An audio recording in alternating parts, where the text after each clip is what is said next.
तो दोस्तों आपके पास अब पीईटी के लिए समय बहुत कम बचा हुआ है। टाइम आपके रिवीजन का है। करंट अफेयर कितना पढ़ें, बहुत सारे लोग जानना चाहते हैं। तो अब तक आपने जितना भी पढ़ा है सब ओके है, लेकिन अब जब आप रिवीजन करने जा रहे हैं तो आपको ना ये जो परीक्षा हो रही है ये सितंबर में हो रही है।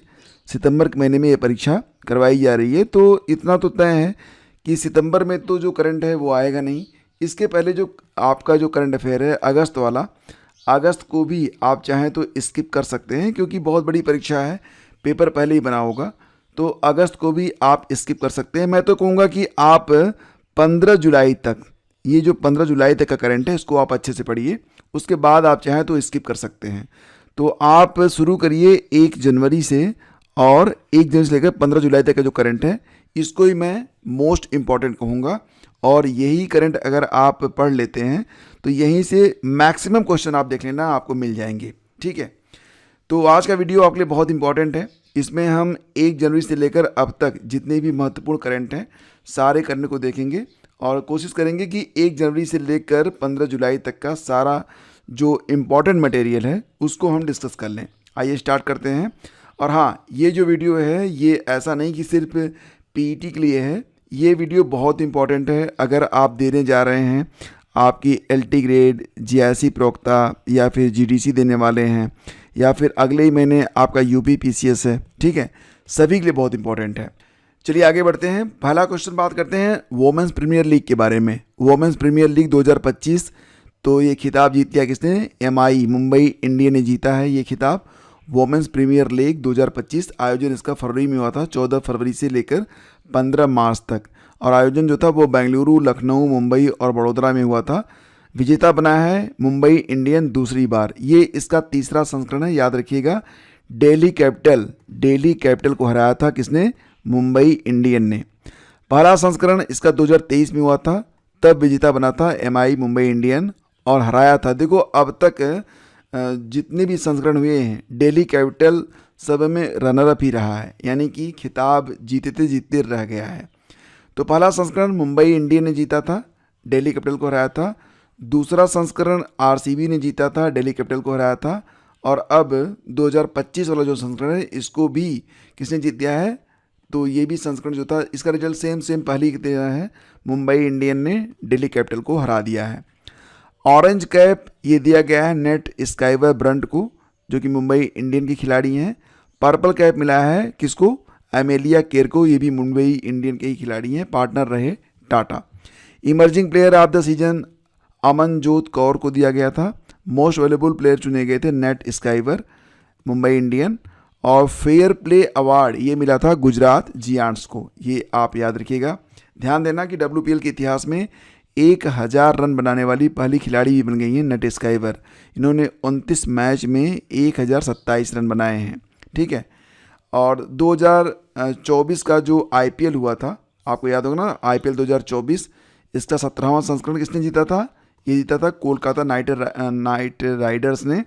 और 2025 का जो 18वां संस्करण हुआ था आईपीएल का, ये किसने जीता था? दोस्तों ये जीता था आरसीबी ने। अब आपके लिए यहाँ पर एक प्रश्न है कि आरसीबी ने किसको हराया था, ये बताओ कि आईपीएल 2025 का जो 18वां संस्करण था उसको आरसीबी ने जीता था, आरसीबी ने किसको हराया था? ये आपके लिए होमवर्क है। बताना कि हाल ही में चर्चा में रहा दुनिया का पहला वाणिज्यिक अंतरिक्ष निगरानी उपग्रह स्कॉट को किसने लॉन्च किया है? तो दोस्तों याद रखना कि स्कॉट को लॉन्च किया गया है दिगंतारा के द्वारा। यह एक स्पेस स्टार्टअप है जिसका मुख्यालय आपको मिलेगा कहाँ पर? बेंगलुरु में, ठीक है। तो दिगंतारा का यह पहला मिशन है। इसे नाम दिया गया है स्कॉट, मतलब space camera for object tracking. यह अंतरिक्ष निगरानी को समर्पित है। इसे किस रॉकेट से लॉन्च किया गया? तो ट्रांसपोर्टर 1-2, स्पेस एक्स के ट्रांसपोर्टर 1-2 रॉकेट से लॉन्च किया गया है। स्कॉट करेगा क्या? तो स्कॉट पृथ्वी की परिक्रमा कर रहे 5 सेंटीमीटर जितने छोटे पिंडों पर भी नज़र रख सकता है। यह दुनिया की पहली वाणिज्यिक अंतरिक्ष निगरानी उपग्रह है। तो ये दुनिया की पहली, क्योंकि वाणिज्यिक अंतरिक्ष निगरानी उपग्रह है तो बहुत ही इंपॉर्टेंट है। नेक्स्ट है कि हाल ही में कांगेर घाटी राष्ट्रीय उद्यान को यूनेस्को की अस्थायी सूची में शामिल किया गया है। तो कांगेर घाटी राष्ट्रीय उद्यान, जिसको यूनेस्को ने अपनी अस्थायी सूची में जगह दी है, ये कहाँ पर मिलेगा आपको? तो ये मिलेगा आपको छत्तीसगढ़ में। ठीक है, इसको ध्यान रखना। यूनेस्को की अस्थायी सूची में भारत की 6 नई संपत्तियों को शामिल किया गया है और इसके बाद भारत से यूनेस्को की इस अस्थायी सूची में स्थलों की संख्या कितनी हो गई है? 62 हो गई है, 62 हो गई है।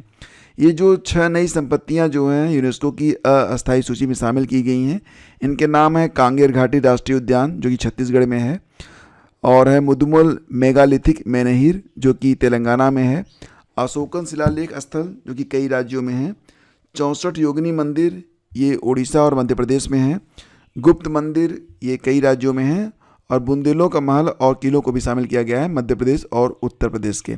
ठीक है, नेक्स्ट है कि 15वां हॉकी इंडिया सीनियर महिला राष्ट्रीय चैंपियनशिप 2025 का खिताब किसने जीता है?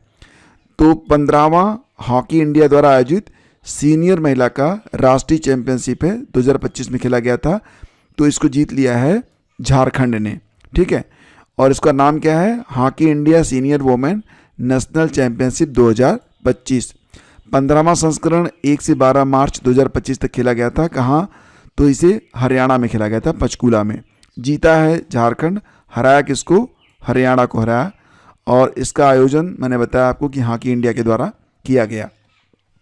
हाल ही में संयुक्त राष्ट्र महासभा ने अंतर्राष्ट्रीय आशा दिवस कब मनाने की घोषणा की है? इंपॉर्टेंट है ये, क्योंकि ये 12 जुलाई को मनाया गया था, तो इसे पहली बार मनाया गया, तो बहुत महत्वपूर्ण है।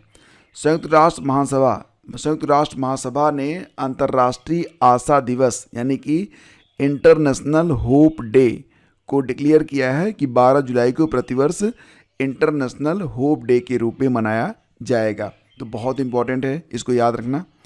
गंभीर रूप से बीमार बच्चों के लिए मानव दूध बैंक, जिसका नाम रखा गया है पयोधी जो है, इसको स्टार्ट किया गया है किसके द्वारा? दिल्ली एम्स के द्वारा। ऐसे बच्चे जो रुग्ण होते हैं या फिर जिनकी माताएं नहीं होती हैं किन्हीं कारणों से, तो उनको जो है ना, जब माता के दूध की आवश्यकता पड़ती है, तो उसके लिए यह एक मिल्क बैंक यानी कि ह्यूमन मिल्क बैंक बनाया गया है, इसको नाम दिया गया है पयोधी। मार्च 2025 में मिसेज यूनिवर्स 2025 का खिताब किसने जीता है? तो एंजेला स्वामी ने जीता है। एंजेला स्वामी जो है बन गई हैं मिसेज यूनिवर्स 2025। और हाल ही में दोस्तों आपको याद होगा कि राजस्थान की रहने वाली मनिका विश्वकर्मा ये मिस यूनिवर्स इंडिया बनी है, तो इसको भी आप लोग याद रखिएगा। देश का पहला अस्थाई कलाग्राम ये बनेगा कहाँ पर? प्रयागराज में बनेगा, और यह कलाग्राम अगले 1 साल में बन जाएगा। और यहाँ पर क्या होगा? तो भारतीय कला, संस्कृति और परंपरा को जीवंत किया जाएगा। आगे जो भी लेटेस्ट करंट अफेयर हैं जिनके बारे में आप सोच रहे हैं कि ये सब तो पढ़ा नहीं रही है सर, तो वो सब मैं आपको पढ़ाऊँगा, आप चिंता मत करो। फिलहाल धैर्य बना के पूरा वीडियो आप वॉच करो। जल स्थिरता आंदोलन 2025 का आयोजन कहाँ पर किया गया? जल स्थिरता सम्मेलन 2025 का आयोजन किया गया था नई दिल्ली में। इसका आयोजक कौन रहा? जल शक्ति मंत्रालय के राष्ट्रीय जल मिशन के तहत जल उपयोग दक्षता ब्यूरो द्वारा टेरी के सहयोग से इसका आयोजन किया गया था। तो इसमें जो फार्मूला अपनाया गया है वो है 5R का, मतलब जल स्थिरता के लिए 5R फार्मूला को यहाँ पर बताया गया है। क्या है ये? रिड्यूस, रीयूज, रिसाइकल, रिचार्ज और रिस्पेक्ट, ये 5R हैं जल स्थिरता के लिए। हाल ही में खेलो इंडिया विंटर गेम्स 2025 में शीर्ष पर कौन रहा था? हालांकि मैंने आपको खेलो इंडिया के बारे में सारी जानकारी जो है अभी हाल ही में जो बूस्टर आई थी, तो बूस्टर में मैंने आपको सब बता दिया था। जो एक मैंने अलग से पूरा जितने भी गेम और स्पोर्ट हुए हैं उस पर एक वीडियो मैंने अपलोड किया हुआ है, तो गेम और स्पोर्ट के लिए वो वीडियो जाके आप लोग ज़रूर देख लीजिएगा। फिलहाल यहाँ पर कि खेलो इंडिया विंटर गेम्स 2025 में टॉप पर रहा ही है आर्मी। ठीक है, और इस खेल को खेलो इंडिया विंटर गेम्स को 2 चरणों में आयोजित किया गया था। पहला फेज जो था वो लेह लद्दाख में हुआ था, दूसरा फेज जो हुआ था वो कहाँ पर हुआ था? जम्मू कश्मीर में हुआ था। ठीक है, टॉप पर इंडियन आर्मी है, दूसरे स्थान पर हिमाचल प्रदेश है, तीसरे स्थान पर लद्दाख है। ये याद रखना, खेलो इंडिया विंटर गेम्स में टॉप पर आर्मी है, दूसरे स्थान पर कौन है? दूसरे स्थान पर हिमाचल प्रदेश है, तीसरे स्थान पर कौन है? लेह लद्दाख है। किस हवाई अड्डे ने ASQ अवार्ड को जीता है? दिल्ली इंटरनेशनल एयरपोर्ट ने ASQ अवार्ड को जीत लिया है। अब ये ASQ अवार्ड क्या है? तो दोस्तों ये जो दिल्ली इंटरनेशनल एयरपोर्ट है, जी हाँ, इंदिरा गांधी इंटरनेशनल एयरपोर्ट, तो उसी को एशिया प्रशांत क्षेत्र में 40 मिलियन से अधिक यात्रियों वाले सर्वश्रेष्ठ हवाई अड्डे के लिए प्रतिष्ठित एयरपोर्ट सर्विस क्वालिटी यानी कि airport service quality ASQ award से सम्मानित किया गया है। सम्मान लगातार 7वें वर्ष मिला है और इसे कौन देता है? तो एयरपोर्ट काउंसिल इंटरनेशनल के द्वारा यह सम्मान प्रदान किया जाता है। तो ASQ अवार्ड किसको मिला है? तो ये मिला है इंटरनेशनल एयरपोर्ट नई दिल्ली को। अगला क्वेश्चन है, हाल ही में जारी IQ एयर की 7वीं विश्व वायु गुणवत्ता रिपोर्ट 2024 में भारत किस स्थान पर आता है? तो IQ एयर की जो 7वीं विश्व वायु गुणवत्ता रिपोर्ट आई है 2024, इसमें भारत जो है वो 5वें स्थान पर है। तो इस रिपोर्ट का नाम क्या है? World air quality report 2024। इसे IQ एयर ने जारी किया है। तो सबसे खराब जो वायु है, एयर है, वो चाड देश की है। दूसरे स्थान पर बांग्लादेश है। तीसरे स्थान पर पाकिस्तान है। चौथे स्थान पर कांगो है। 5वें स्थान पर इंडिया है। और ध्यान देना कि सबसे प्रदूषित शहर माना गया है बर्नीहाट, जो कि मेघालय का शहर है। ये सबसे प्रदूषित है। भारत का सबसे प्रदूषित शहर कौन है? बर्नीहाट, मेघालय है। और सबसे प्रदूषित राजधानी मानी गई है दिल्ली। ठीक है, ये बहुत इंपॉर्टेंट क्वेश्चन है, इसको ध्यान में रखिएगा। अगर एग्जामिनर ना थोड़ा सा भी अगर बैक में जाके प्रश्न चुनेगा तो डेफिनेटली आप देख लेना ये प्रश्न आपकी परीक्षा में आ जाएगा। ठीक है, नेक्स्ट है, हाल ही में कॉमनवेल्थ गेम्स फेडरेशन ने अपना नाम बदल लिया है। कॉमनवेल्थ गेम्स फेडरेशन ने अपना नाम बदल कर क्या कर लिया है? कॉमनवेल्थ स्पोर्ट्स कर लिया है। दोस्तों याद रखना कि जो 2026 के कॉमनवेल्थ गेम होने वाले हैं, ये कहाँ पर होने वाले हैं? तो ये स्कॉटलैंड के ग्लासगो में आयोजित किए जाएंगे। इसको आप ध्यान रखना। ठीक है, किसी भी प्रश्न में अगर आपको कोई भी कन्फ्यूजन होता है, आप पहला कमेंट जाके चेक कर लेना और कमेंट कर देना, मैं उसको तो वहाँ पर इम्प्रूव कर दूंगा। और लगातार अपडेट पाने के लिए आप लोग टेलीग्राम चैनल को ज्वाइन कर लीजिएगा। लिंक आपको डिस्क्रिप्शन और पहले कमेंट में दिया गया है। भारत और किस देश के बीच कॉर्पेट और बोंगो सागर अभ्यास का आयोजन किया जाता है? तो ध्यान देना कि कॉर्पेट और बोंगो सागर ये जो दोनों अभ्यास हैं, इसे भारत और बांग्लादेश के बीच में आयोजित किया जाता है। कॉर्पेट यानी कि coordinated portal joint naval exercise, ये इसका 6वां एडिशन था। और बोंगो सागर अभ्यास का यह 4था एडिशन था। इसे बंगाल की खाड़ी में आयोजित किया गया था। भारत की ओर से INS रणवीर ने इसमें पार्टिसिपेट किया था। सिपरी की रिपोर्ट के अनुसार 2020 से 2024 तक यानी कि 4 सालों में विश्व में सबसे बड़ा हथियार आयातक देश बन गया है यूक्रेन। यूक्रेन में भाई साहब लड़ाई चल रही है और आपको पता है यूक्रेन इतना सक्षम तो है नहीं। रूस जैसा देश उससे लड़ रहा है तो उसको हथियार की जरूरत तो पड़ेगी। तो उसने पिछले 4 सालों में दुनिया में सबसे ज़्यादा हथियार जो है मंगाए हैं। अब वहाँ पर लड़ाई है तो हथियार तो कंपलसरी है। सिपरी क्या है? SIPRI Stockholm International Peace Research Institute है। स्थापना इसकी 1966 में हुई थी। हेडक्वार्टर मिलेगा आपको स्टॉकहोम, स्वीडन में। पूरे विश्व में हथियार आयात का 8.8% ये यूक्रेन के पास है। दूसरे स्थान पर भारत है। तीसरे स्थान पर कतर है। तो भारत भी इसमें पीछे नहीं है। ये जितने भी चक्रवात आते हैं ना, उनमें से 2 टाइप के प्रश्न बनते हैं कि ये चक्रवात कहाँ से उत्पन्न हुए, यानी कि इनका ओरिजिन कहाँ पर था और कहाँ पर इन्होंने अपना जलवा दिखाया। जैसे कि अल्फ्रेड चक्रवात के बारे में प्रश्न है कि अल्फ्रेड चक्रवात ने किस देश में तबाही मचाई? तो ऑस्ट्रेलिया में आया था ये। ठीक है, और ऑस्ट्रेलिया का गोल्ड कोस्ट सिटी सबसे ज़्यादा प्रभावित हुआ था। चक्रवात को ऑस्ट्रेलिया में क्या कहते हैं? तो विली विलीज कहा जाता है, याद रखना। खंजर अभ्यास भारत और किर्गिस्तान के बीच में होता है और 2025 में इसका 12वां संस्करण था खंजर अभ्यास का, जो कि 10 से लेकर 23 मार्च 2025 तक आयोजित किया गया था। कहाँ पर? तो देखो ये अल्टरनेट आयोजित होता है। 2025 का जो आयोजन था यह बिश्केक किर्गिस्तान में हुआ था। इसके पहले वाला जो हुआ था यानी कि 11वां संस्करण 2024 वाला, ये बकलो हिमाचल प्रदेश में हुआ था, याद रखना। आर्द्रभूमि के विवेकपूर्ण उपयोग के लिए रामसर पुरस्कार पाने वाली पहली भारतीय बनी है। ये प्रश्न इंपॉर्टेंट है। वेटलैंड्स के विवेकपूर्ण उपयोग के लिए रामसर पुरस्कार पाने वाली जो पहली भारतीय बनी है ये है जयश्री वेंकटेशन। क्या नाम है? जयश्री वेंकटेशन। हालांकि कुल मिला के 12 महिलाएं हैं जिनको ये रामसर पुरस्कार दिया गया है। तो उनमें एक नाम डॉक्टर जयश्री वेंकटेशन का भी है और इन्हें रामसर सचिवालय ने आर्द्रभूमि की दुनिया में महिला परिवर्तनकर्ताओं के दूसरे संस्करण में शामिल किया था।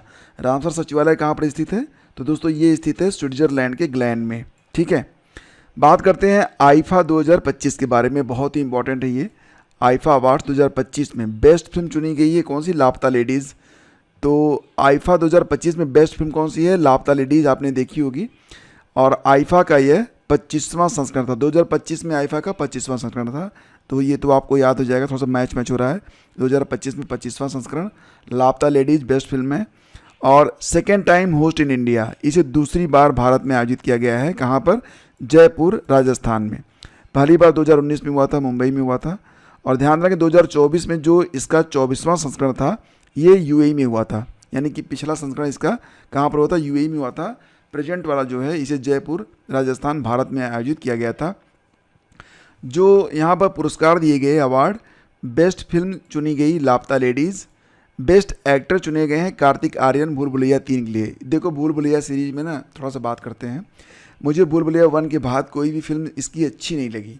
फिलहाल भूल भुलैया 3 ये लेके आए, लेकिन पता नहीं कैसी फिल्म है। बेस्ट एक्ट्रेस नितांशी गोयल को चुना गया है लापता लेडीज ने। निस्संदेह बहुत ही अच्छा एक्टिंग किया है नितांशी ने। और बेस्ट डायरेक्टर चुने गए हैं किरण राव, लापता लेडीज़। तो सारे अवार्ड जो हैं लापता लेडीज़ को ही मिले हैं, best film, best actress, best director. Actor वाला पता नहीं कैसे कार्तिक आर्यन लेके गए। और मतलब मैंने ये फिल्म देखना शुरू किया था, 30 मिनट झेल नहीं पाया और मैंने बंद कर दिया, फिर दोबारा देखा भी नहीं। आईसीसी चैंपियंस ट्रॉफी 2025, ये बहुत इंपॉर्टेंट है। आईसीसी चैंपियंस ट्रॉफी 2025 का खिताब ये जीता है किसने? भारत ने जीता है। बहुत ही चर्चा में रहा था ये, क्योंकि इसका जो फाइनल था, फाइनल पर पाकिस्तान ने कई सारे आरोप भी लगाए थे। और भारत ने हराया किसको था? तो भारत ने हराया था न्यूजीलैंड को। ठीक है, न्यूजीलैंड को हराया था।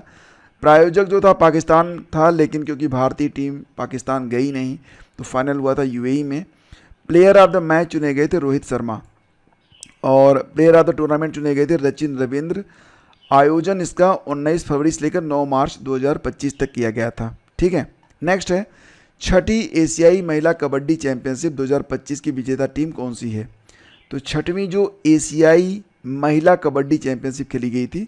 अब देखो ये एशियाई यानी कि एशिया लेवल पर महिला कबड्डी चैंपियनशिप है। 2025 की विजेता टीम बनी है भारत। तो भारत जो है इसने किसको हराया था? ईरान को हराया था। 5वीं बार भारत ने ये जीत अपने नाम की है। आयोजन जो था तेहरान में हुआ था, ईरान की राजधानी तेहरान में, 6 से 8 मार्च 2025 तक। इम्पॉर्टेंट है ये। ग्लोबल टेररिज्म इंडेक्स 2025 आया था, भारत इसमें 14वें स्थान पर है। इसे जारी कौन करता है? तो इसे Institute of Economic and Peace IEP के द्वारा जारी किया जाता है। तो सबसे अधिक जो टेररिज्म है उसे प्रभावित है कौन? Burkina Faso. ठीक है, पाकिस्तान दूसरे स्थान पर है, लेकिन एक पाकिस्तान है किसको शर्म आती नहीं। टोटल 163 देशों में भारत जो है ये 14वें स्थान पर है, याद रखना। और आतंकवाद विरोधी दिवस भी मनाया जाता है प्रतिवर्ष। कब? 21 मई को मनाया जाता है, याद रखना इसको भी। 21 मई को क्या हुआ था? जी हाँ, हमारे जो पूर्व प्रधानमंत्री श्री राजीव गांधी जी थे, उनकी जो है श्री पेरम्बदूर में हत्या कर दी गई थी। तो आपको याद होगा 1991 की घटना है ये। और इस पर एक फ़िलहाल एक वेब सीरीज आई हुई है, देखना आप लोग, बहुत अच्छी वेब सीरीज़ है। ठीक है, शायद उसका नाम क्या है, द हंट करके है, सोनी लिव पर है। खैर मैं प्रचार नहीं कर रहा, बता रहा हूँ, अच्छी है। खेलो इंडिया पैरा गेम्स का दूसरा संस्करण, देखो ध्यान देना कि खेलो इंडिया पैरा गेम्स दूसरी बार आयोजित किए गए हैं। पहली बार भी नई दिल्ली में हुआ था, दूसरी बार भी नई दिल्ली में ही आयोजित किया गया है। दोनों ही बार इसका शुभंकर एक गौरैया है, उसका नाम उज्ज्वला रखा गया है। ठीक है, तो उज्ज्वला नामक गौरैया जो है यही इसकी शुभंकर हो गई मस्कट। ठीक है, नई दिल्ली में इसका आयोजन हुआ था, इसको भी आप याद रखना। पहला संस्करण भी दिल्ली में हुआ था, मैंने बताया था आपको, और शुभंकर यही थी उज्ज्वला नामक गौरैया। इस बार भी दूसरे संस्करण में हरियाणा टॉप पर रहा, उत्तर प्रदेश जो है यह तीसरे स्थान पर है। ठीक है, ये याद रखना आप। जो दूसरा संस्करण हुआ था उसमें हरियाणा टॉप पर रहा। और 2023 वाले में टॉप पर कौन था? 2023 वाले में भी हरियाणा जो है वो टॉप पर था। ठीक, याद रखना इसको। तो बस ये याद रखना कि पैरा गेम्स वाले में हरियाणा टॉप पर है। ठीक है, और 2 बार हुए हैं, दोनों नई दिल्ली में हुए हैं। EY entrepreneur of the year 2024 India award से सम्मानित किया गया किसको? नितिन कामत को। ये प्रश्न भले ही एग्ज़ाम में न आए लेकिन आपको ना बहुत मोटिवेशन देगा।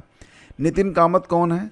Online stock broking company Zerodha limited के संस्थापक हैं और सीईओ भी हैं नितिन कामत। इनको EY entrepreneur of the year 2024 India पुरस्कार प्रदान किया गया है पर्यावरण मंत्री भूपेंद्र यादव के द्वारा। देखो दोस्तों, कभी कभी ना जीवन में आपको कुछ सीखने के लिए, नितिन कामत ने जब एक वैकेंसी निकाली थी कि इन्हें एक पर्सनल असिस्टेंट की ज़रूरत है, तो मतलब इस धरती के कुछ बड़े बड़े जो धुरंधर थे वो नितिन कामत के साथ सैलरी दे के काम करने को तैयार थे। सैलरी दे के मतलब वो बोलते थे कि हमसे महीने में इतना पैसा ले लो लेकिन मुझे जॉब पर रख लो, क्योंकि जो बड़े बड़े एंटरप्रेन्योर होते हैं ना उनके साथ आप काम करेंगे डेफिनेटली आप भी आगे बढ़ जाएंगे। इसलिए कहा जाता है ना, संगत का असर होता है। ये देखिए आपका प्रित्जगर आर्किटेक्चर पुरस्कार 2025, ये किसको दिया गया था? तो चीन के लियू जियाकुन को दिया गया। याद रखना इंपॉर्टेंट है, प्रित्जगर आर्किटेक्चर पुरस्कार 2025 लियू जियाकुन चीन को दिया गया। और ये जो प्रित्जगर आर्किटेक्चर पुरस्कार होता है इसे आर्किटेक्चर का नोबेल पुरस्कार भी कहा जाता है, जिसमें $1,00,000 प्रदान किया जाता है। पहली बार इसे 1979 में फिलिप जॉनसन को दिया गया था और 2024 में इसे दिया गया था जापान के रिकेन यामामोटो को। तो रिकेन यामामोटो वाला याद होगा, लेटेस्ट वाला याद कर लो कि लियू जियाकुन चीन के हैं जिनको प्रित्जगर आर्किटेक्चर पुरस्कार 2025 प्रदान किया गया। भारतीय वायुसेना की जगुआर स्क्वाड्रन की पहली महिला पायलट बन गई है तनुष्का सिंह। ये कहाँ से हैं? लखनऊ से हैं। और शुभांशु शुक्ला का नाम भी याद रखना, शुभांशु शुक्ला लखनऊ के ही हैं, तो उनका नाम भी याद रखना। क्यों याद रखना पड़ेगा बताओ आप कमेंट करके। मार्च में संपन्न डॉल्फिन गणना के अनुसार सबसे अधिक जो डॉल्फिनें हैं तो ये किस स्टेट में है? तो उत्तर प्रदेश में है। डॉल्फिन गणना हुई है, उसमें सबसे अधिक जो डॉल्फिन हैं वो यूपी में पाई गई हैं। प्रधानमंत्री मोदी ने दुनिया के सबसे बड़े वन्यजीव बचाव संरक्षण और पुनर्वास केंद्र वनतारा का उद्घाटन किया है। वनतारा, देखो ये जो वनतारा है ना, ये रिलायंस इंडस्ट्रीज के द्वारा पोषित है, गुजरात में स्थित है और पीएम मोदी ने इसका उद्घाटन किया था। अध्यक्ष इसकी नीता अंबानी हैं। वनतारा में हाथियों के लिए सबसे बड़ा अस्पताल भी खोला गया है। ऑस्ट्रिया के नए चांसलर बन गए हैं क्रिश्चियन स्टॉकर। ऑस्ट्रिया की राजधानी होती है वियना, डेन्यूब नदी के किनारे स्थित है। मुद्रा है यूरो। और ऑस्ट्रिया की जो संसद है उसका नाम क्या है? Federal assembly. 26वीं नवरत्न कंपनी कौन सी बनी है? ध्यान देना, बहुत इंपॉर्टेंट है ये। 26वीं नवरत्न कंपनी बन गई है IRFC। ठीक है, याद रखना, हाल ही में IRCTC 25वीं और IRFC 26वें क्रम की महारत्न कंपनी बन गई है। IRCTC मतलब Indian railway catering and tourism corporation और IRFC मतलब इंडियन रेलवे फाइनेंस कॉरपोरेशन। तो यहाँ पर IRCTC स्थापित हुआ था 1999 में, 1999 में, लेकिन IRFC उसके पहले 1986 में ही बन चुकी थी। ठीक है, याद रखना इसको। फिलहाल जो IRCTC के CMD कौन है? संजय कुमार जैन है, हेडक्वार्टर नई दिल्ली में है। चंद्रमा पर सॉफ्ट लैंडिंग करने वाला दूसरा निजी अंतरिक्ष यान कौन सा बना है? निजी मतलब प्राइवेट। ठीक है, तो चंद्रमा पर सॉफ्ट लैंडिंग कर ली गई है किस निजी अंतरिक्ष यान के द्वारा? इसका नाम है ब्लू घोस्ट। ब्लू घोस्ट को किसने बनाया है? फायरफ्लाई ब्लू घोस्ट अमेरिका की कंपनी है और इसे जो आपका एलन मस्क की कंपनी है ना, कौन सी, तो उसी के फाल्कन 9 रॉकेट से इसे लॉन्च किया गया था। पहली निजी कंपनी कौन है? Intuitive machine. ध्यान देना कि क्योंकि ये दूसरी निजी कंपनी है ना, तो चंद्रमा पर अब तक 2 प्राइवेट कंपनियां हैं जो कि अपने उपग्रह को लॉन्च करवा चुकी हैं। उपग्रह क्या? अपने रॉकेट को, उपग्रह नहीं होता वो, रॉकेट होता है। चंद्रमा खुद ही एक उपग्रह है। ठीक है, कभी कभी पढ़ाते पढ़ाते ऐसा हो जाता है। तो इंट्यूटिव मशीन पहली कंपनी है और दूसरी है ब्लू घोस्ट। ये 2 ऐसी कंपनियां हैं जिन्होंने सॉफ्ट लैंडिंग कर ली है चांद पर। ठीक है, और इंट्यूटिव मशीन ने 20 फरवरी को लॉन्च किया था। इसके लैंडर का नाम था ओडिसीएस, याद रखना। रणजी ट्रॉफी खिताब 2025, ये बहुत इंपॉर्टेंट है। तो मैंने खेल और खिलाड़ी पर सारे जो प्रश्न हैं उसको एक ही वीडियो में अपलोड कर दिया था, देख लेना आप लोग। मैं बार बार कर रहा हूँ, एग्जाम में आपको प्रश्न देखने को मिलेगा। रणजी ट्रॉफी खिताब 2025 को जीत लिया किसने? विदर्भ ने जीता है। ठीक है, रणजी ट्रॉफी क्या है?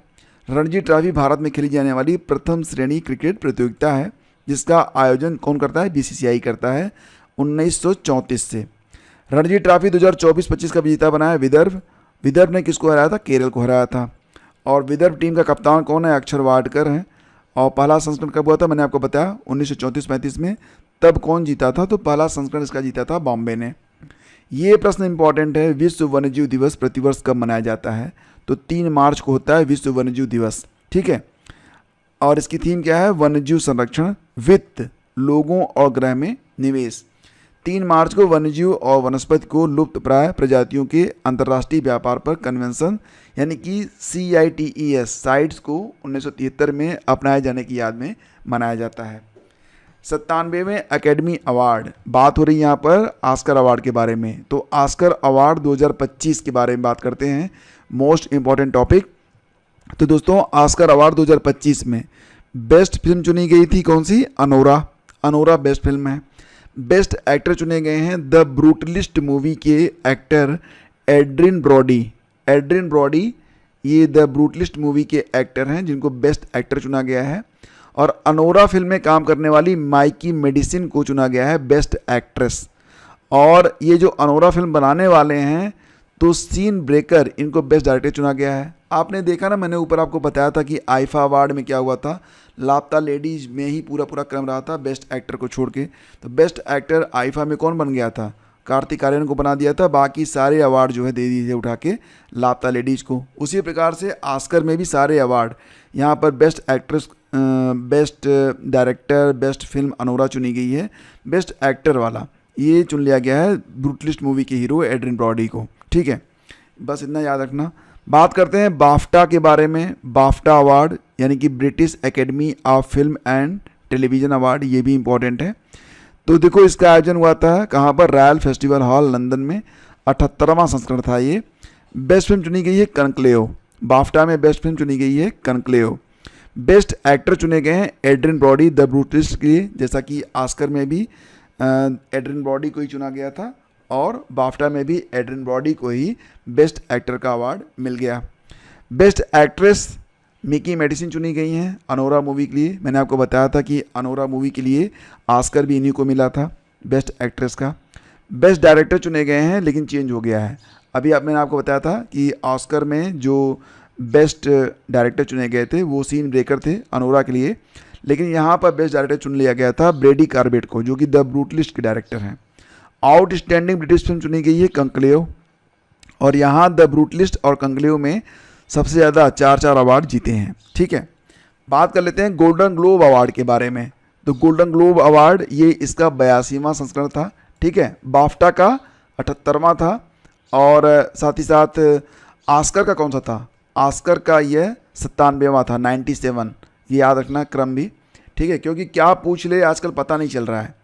तो गोल्डन ग्लोब अवार्ड देखते हैं, यहाँ पर देखते हैं क्या क्या कॉमन है। तो गोल्डन ग्लोब अवार्ड फिल्म और टीवी इंडस्ट्री की उत्कृष्ट उपलब्धियों के लिए दिए जाते हैं। कहाँ? कैलिफोर्निया में। कैलिफोर्निया याद रखना, बाकी बहुत लंबा है। बेस्ट मोशन पिक्चर चुनी गई द ब्रूटलिस्ट, ठीक है। यहाँ पर आपने देखा कि द ब्रूटलिस्ट को ही जो है बेस्ट मोशन पिक्चर चुन लिया गया था और द ब्रूटलिस्ट के ही एड्रिन ब्रॉडी को। तो चाहे आपका ऑस्कर हो, चाहे बाफ्टा हो, चाहे गोल्डन ग्लोब हो, बेस्ट एक्टर वाले में आपको कन्फ्यूजन नहीं होगा। बेस्ट एक्टर के बारे में सभी संस्थाओं ने बस एड्रिन ब्रॉडी को ही चुन लिया है द ब्रूटलिस्ट के लिए, ठीक है। और बेस्ट एक्ट्रेस का अवार्ड गोल्डन ग्लोब में दिया गया था आई एम स्टिल हियर की हीरोइन फर्नांडा टोरेस को, ठीक है। और बेस्ट डायरेक्टर चुने गए हैं द ब्रूटलिस्ट के ब्रैडी कार्बेट। मतलब बेस्ट डायरेक्टर ऑस्कर में कौन चुने गए थे? अनोरा मूवी के सियान ब्रेकर। और इसके बाद देखा जाए तो बाफ्टा और गोल्डन ग्लोब दोनों में बेस्ट डायरेक्टर चुने गए हैं कौन? Brady Corbet the Brutalist movie वाले, ठीक है। गोल्डन ग्लोब अवार्ड 1959 ये हमारे लिए थोड़ा सा काम का है क्योंकि पाने वाले पहले भारतीय बने थे वी शांताराम। 2 आंखें 12 हाथ फिल्म थी। आगे बढ़ते हैं। पुरानी भारतीय समुद्री निर्माण तकनीक से निर्मित सिला हुआ जहाज। पहले क्या होते थे, जहाज जब बनते थे तो उनकी सिलाई होती थी ना, तो ऐसा ही एक जहाज बना दिया गया है। कहाँ पर? गोवा में बनाया गया है, ठीक है। गोवा में 26 फरवरी को एडमिरल KM रामकृष्णन द्वारा प्राचीन सिले जहाज का शुभारंभ किया गया था। इतना याद रखना क्योंकि ये जहाज जो थी ना वो लकड़ी, नारियल रस्सी और प्राकृतिक रेजिन से बनाया गया था। एक मूवी आई थी, बहुत पहले आई थी और उसने कई सारे अवार्ड भी जीते थे। अगर आपको मौका मिले ना तो देख लेना, बहुत ही इंस्पायरिंग मूवी है। अच्छा, कमेंट करके बताओ कि कितने लोगों ने ये मूवी देखी है। इस मूवी का नाम था कास्ट अवे। लगभग डायलॉग लेस, संवादहीन मूवी है। एक आदमी के ऊपर बनी हुई मूवी है, और वो आदमी जो है अपना जो मतलब क्या होता है, कोरियर था, उसको डिलीवर करने के लिए जाता है कहीं पर, और फिर उसका जहाज़ जो प्लेन होता है वो आसमान में क्रैश हो जाता है, और वो एक ऐसे द्वीप पर पहुंच जाता है जहां पर कुछ भी नहीं है, मतलब जीव के नाम पर मच्छर तक नहीं है। वहाँ पर वो 4 साल तक सर्वाइव करता है। कैसे सर्वाइव करता है ये देखने योग्य है। और 4 साल के बाद जब वो लौट के आता है, दोस्तों ये फिल्म क्यों बहुत मायने रखती है। आपको लगता होगा ना कि आपके बगैर दुनिया नहीं चलने वाली है। बहुत से लोगों को ये भ्रम रहता है कि उनके बगैर दुनिया नहीं चलने वाली है, उनके बगैर उनकी पत्नी का क्या होगा, माता पिता का क्या होगा, बच्चों का क्या होगा। 4 साल के बाद जैसे तैसे सर्वाइव करके ये इंसान जब वापस लौटता है तो अपनी पत्नी से ये बहुत प्यार करता था।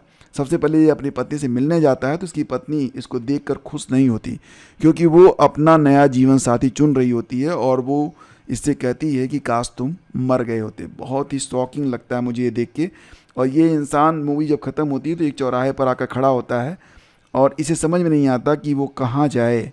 मतलब जिंदा बचना भी यहाँ पर उसके लिए एक गुनाह हो गया था। तो कभी भी किसी को ना अपने आप को बहुत अधिक ये नहीं समझना चाहिए कि उसके बगैर दुनिया में कोई काम रुक जाएगा। दूसरी बात यह है कि परिस्थितियाँ कितनी भी जटिल क्यों ना हो, आप सर्वाइव कर जाएंगे। एक ऐसा इंसान जो अकेले 4 साल जी गया, तो इस चौराहे पर तो कहीं ना कहीं तो जाएगा, सर्वाइव तो कर ही जाएगा। ठीक है, अच्छी मूवी है, देख लेना। मैंने यहाँ पर काफ़ी कुछ बयान कर दिया, काफ़ी बखान हो गया, लेकिन मूवी अच्छी है। नेक्स्ट है, हाल ही में सूफी महोत्सव जहान खुसरो 2025 का आयोजन कहाँ पर किया गया था। तो सूफी महोत्सव नाम था जहान खुसरो 2025, आयोजन इसका नई दिल्ली में हुआ था। और नासा के पंच मिशन, नासा का जो पंच मिशन है इसके बारे में अगर हम बात करें, पंच मिशन किससे संबंधित है, तो दोस्तों ये संबंधित है आपके यहाँ जो पंच मिशन है सूर्य से संबंधित है। पंच क्या है, पंच मतलब polarimeter to unify the corona and heliosphere. ठीक है, यह मिशन सूर्य की बाहरी परत और इससे निकलने वाली सौर हवाओं के रहस्यों को उजागर करने में मदद करती है। यह 4 छोटे उपग्रहों का समूह होगा जो मिलकर सूर्य के चारों ओर घूमते हुए अपनी विस्तृत तस्वीरें भेजते हैं। इसके अलावा हाल ही में नासा ने lunar trail blazer orbiter mission को भी लॉन्च किया है फाल्कन 9 रॉकेट से, जिसका उद्देश्य क्या है, चांद पर पानी की खोज करना। तो ये भी आप याद रखना, lunar trail blazer orbiter mission ये क्यों गया है, तो चांद पर पानी की खोज करने गया है। ठीक है, सेबी के जो फिलहाल जो 11वें अध्यक्ष बने हैं, इनका नाम है तुहिन कांत पांडे। तुहिन कांत पांडे जो थे वर्तमान में, मतलब इसके पहले क्या थे, वो वित्त सचिव थे, जिनको सेबी का 11वां अध्यक्ष बनाया गया है, 3 साल के लिए बनाया गया है। सेबी मतलब security and exchange board of India, स्थापना 1988 में, लेकिन कानूनी तौर से 1992 में मान्यता मिलती है। जिस साल क्या हुआ था, 1992 में क्या हुआ था, प्रोजेक्ट टाइगर, प्रोजेक्ट एलिफेंट, किसको मान्यता मिली थी बताना। और खैर पक्का मुझे पता है, आप लोग बता लोगे 1992 में किस प्रोजेक्ट को, किस वन्यजीव प्रोजेक्ट को मान्यता मिली थी। हेडक्वार्टर सेबी का कहाँ पर है, मुंबई में है। सबसे अधिक गिद्धों की जनसंख्या किस राज्य में हुई है दर्ज, तो मध्य प्रदेश में। ये मुझे बड़ी खुशी देता है। गिद्ध, बचपन में मैंने बहुत गिद्ध देखे थे, अब तो आसमान खाली दिखता है, गिद्ध तो दिखते ही नहीं हैं। फिलहाल 2025 की जो वल्चर गणना हुई है, वल्चर माने गिद्ध होता है, तो इसमें 12,931 जो है गिद्ध जो है वो दर्ज हुए हैं। मुझे बड़ा अच्छा लगता है। ठीक है, अच्छा गिद्ध और चील अलग अलग होते हैं, अब तो चील भी नहीं दिखती है। हाल ही में किस राज्य की पुलिस ने EFIR दर्ज की है, जम्मू कश्मीर व्हाट्सएप के थ्रू किया गया है, ये आएगा नहीं एग्जाम में, जान लो बस। अमेरिकी कंपनी इंट्यूटिव मशीन, अभी मैंने पढ़ाया था इसके बारे में आपको ना, इंट्यूटिव मशीन ने अपना दूसरा चंद्र मिशन लॉन्च किया है। तो लैंडर का नाम क्या है, एथेना। ठीक है, इंट्यूटिव मशीन का दूसरा जो चंद्र मिशन है उसके लैंडर का नाम क्या है, एथेना। यह अमेरिका की प्राइवेट स्पेस कंपनी है इंट्यूटिव मशीन, इसका सेकेंड मून मिशन है। मैंने आपको बताया था कि इसका जो पहला मिशन था फरवरी में गया था, और अब यही कंपनी जो है ये अपना दूसरा मून मिशन लॉन्च करने वाली है स्पेस एक्स, एलन मस्क की कंपनी स्पेस एक्स के फाल्कन 9 रॉकेट से। तो इसे John F Kennedy space centre America से लॉन्च किया जाएगा। ये चांद के साउथ पोल पर लैंड करेगा। लैंडर का नाम एथेना, ड्रोन का नाम ग्रेस। ठीक है, और मैंने आपको बताया था ना कि जो फर्स्ट मून मिशन था इंट्यूटिव मशीन का, ये फरवरी में लॉन्च हुआ था 2024 में। लैंडर का नाम क्या था? ओडिसियस था। ये मैंने आपको ऊपर बताया था अभी। नेक्स्ट है मोर्थ की वार्षिक रिपोर्ट 2024-25 के अनुसार सड़क नेटवर्क के मामले में भारत दुनिया में किस स्थान पर है? बहुत ही इंपॉर्टेंट क्वेश्चन। मोर्थ की जो वार्षिक रिपोर्ट आई थी उसमें बताया गया कि सड़क नेटवर्क के मामले में दुनिया में भारत दूसरे स्थान पर आ गया है। मतलब भारत में सड़कों की अब कमी नहीं है। वैसे सड़कों पर तो सरकार ने बहुत काम किया है। मैं तो बड़ा हैप्पी होता हूँ कि मोस्टली जितने भी हाईवेज़ हैं वो बन गए हैं। यहाँ तक कि विलेज कनेक्टिंग जो सड़कें हैं यानी कि सबवे जो होते हैं वो भी मोस्टली बन चुके हैं। कुछ ही नहीं बने हैं लेकिन ज़्यादातर बन चुके हैं। Ministry of road transport and highways के एनुअल रिपोर्ट में रोड नेटवर्क में अमेरिका जो है पहले स्थान पर है, भारत दूसरे स्थान पर है, चीन भारत से पीछे है और ब्राज़ील ये भारत से 2 अंक नीचे है। चीन के बाद ब्राज़ील आता है। सड़क नेटवर्क भारत का कितना है? तो 63.45 लाख किलोमीटर है। नेक्स्ट देखिए 71वीं सीनियर राष्ट्रीय पुरुष कबड्डी चैंपियनशिप का खिताब किसने जीता है? सर्विसेज ने जीता है। राष्ट्रीय पुरुष कबड्डी चैंपियनशिप, पुरुषों का जो कबड्डी चैंपियनशिप हुआ था भारत के स्तर पर, तो उसको जीत लिया सर्विसेज ने। ठीक है। आयोजन इसका कहाँ पर हुआ था? उड़ीसा कटक में हुआ था, जवाहरलाल नेहरू इंडोर स्टेडियम में। और सर्विसेज ने हराया किसको था? रेलवे को हराया था। भारत का पहला अंडर वाटर संग्रहालय कृत्रिम रीफ कहाँ बनाया जाएगा? तो महाराष्ट्र में। अब तो ये शुरू भी हो चुका है, आप चाहो तो जाके देख सकते हो। बहुत शानदार बनाया गया है। इंडियन नेवी ने अपना जो डीकमीशन्ड यानी कि रिटायर कर दिया गया शिप INS गुलदार को महाराष्ट्र टूरिज्म को सौंपा था। इस जहाज़ को महाराष्ट्र के सिंधुदुर्ग जिले में निवाती रॉक्स के पास समुद्र में डुबोकर अंडर वाटर म्यूजियम को बनाया गया है। INS गुलदार भारत की कुंभीर क्लास लैंडिंग शिप है। इसका निर्माण पोलैंड में हुआ था। 1985 में भारतीय नेवी में शामिल हुआ था। 2024 में यह रिटायर हुआ। डीकमीशन, रिटायर होने को क्या कहते हैं? डीकमीशन, सेवा से बाहर। इंटरनेशनल स्पेस मिशन के लिए चुने गए पहले विकलांग अंतरिक्ष यात्री जॉन मैकफॉल का संबंध किससे है? तो दोस्तों ये जो पहले, क्योंकि विकलांग अंतरिक्ष यात्री हैं, नाम इनका है जॉन मैकफॉल, तो ये ब्रिटेन के हैं। ठीक है। यूरोपियन स्पेस एजेंसी 1975 में स्थापना हुई थी और हेडक्वार्टर इसका कहाँ पर? तो पेरिस फ्रांस में है। इसके डीजी कौन है? जोसेफ क्या नाम है? एशा बचर। क्या पढ़ोगे आप पढ़ लो। ठीक है। हाल ही में कार्बन बाजार पर पहला अंतर्राष्ट्रीय सम्मेलन प्रकृति, क्या नाम है? इस सम्मेलन का नाम रखा गया है प्रकृति। ये कहाँ पर आयोजित किया गया था? तो कार्बन बाजार पर पहला अंतर्राष्ट्रीय सम्मेलन था प्रकृति। इसका आयोजन नई दिल्ली में किया गया था। फरवरी में 24-25 फरवरी को आयोजन किया गया था ब्यूरो ऑफ एनर्जी एफिशिएंसी के द्वारा। राष्ट्रीय अनुसूचित जनजाति आयोग का 22वां स्थापना दिवस मनाया गया 19 फरवरी 2025 को। और NCST यानी कि राष्ट्रीय अनुसूचित जनजाति आयोग, ये आर्टिकल 338A के तहत एक संवैधानिक निकाय है और अंतर सिंह आर्य इसके अध्यक्ष हैं। पहले अध्यक्ष कौन थे? कुंवर सिंह। 2004 में। मुख्यालय इसका कहाँ पर है? नई दिल्ली में है। हाल ही में ग्रेट बैकयार्ड बर्ड काउंट में लगातार तीसरे साल सर्वाधिक प्रजातियों के साथ किसने शीर्ष स्थान हासिल किया है? दोस्तों ये है आपका वेस्ट बंगाल। ठीक है। और GBBC यानी कि ग्रेट बैकयार्ड बर्ड काउंट तो दुनिया के सबसे बड़े पक्षी गणना कार्यक्रमों में एक है। GBBC 2025 की गणना में पता चला कि इस वर्ष भारत में कुल कितनी प्रजातियां हैं? 1068 प्रजातियां हैं, जिसमें पश्चिम बंगाल में सबसे अधिक प्रजातियां हैं। 543 प्रजातियां पाई गई हैं केवल पश्चिम बंगाल से ही। नीति आयोग के CEO का कार्यकाल 1 साल के लिए बढ़ा दिया गया है। नाम है इनका BVR सुब्रमण्यम।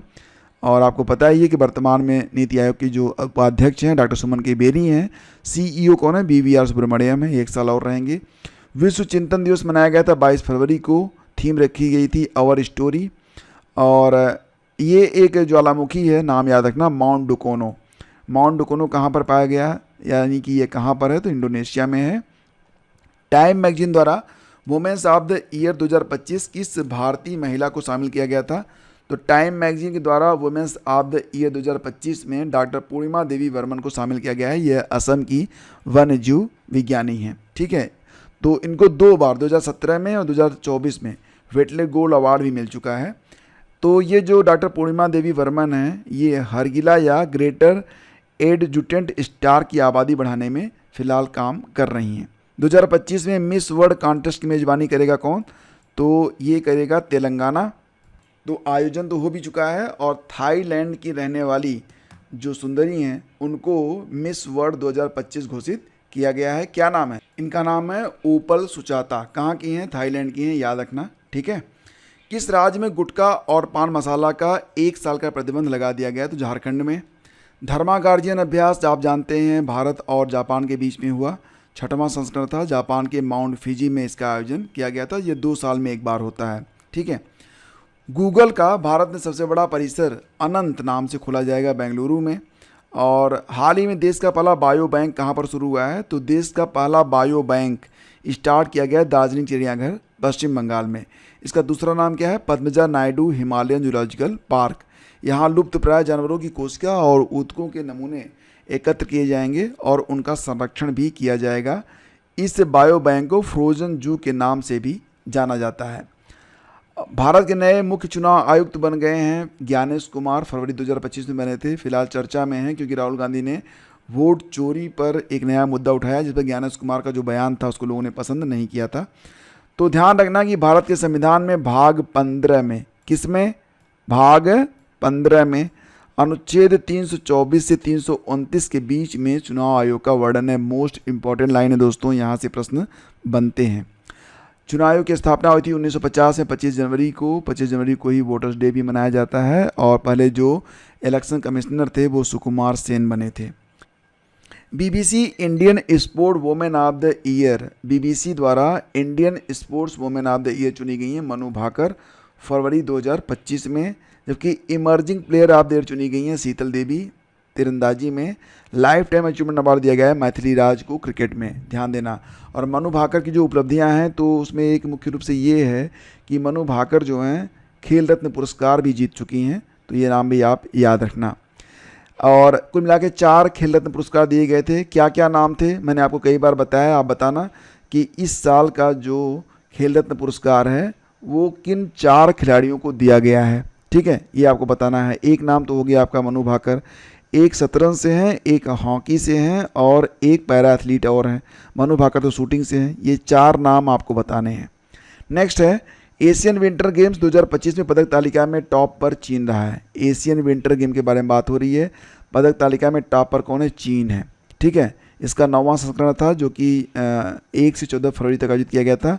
मोटो था dream of winter, love among Asia. शुभंकर है बिन बिन और निनी, ये 2 छोटे छोटे शेर हैं।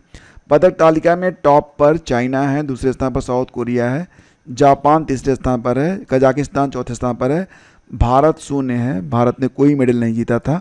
Opening ceremony Indian flag bearer और आरिफ खान और भवानी थक्काडा के द्वारा, मतलब ओपनिंग सेरेमनी में इंडियन फ्लैग बीरर कौन थे? आरिफ खान और भवानी थक्काडा, ठीक है।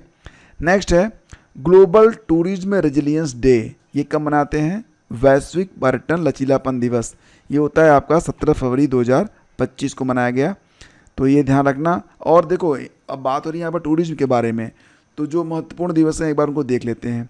वैश्विक पर्यटन लचीलापन दिवस 17 फरवरी को मनाया गया, ओके।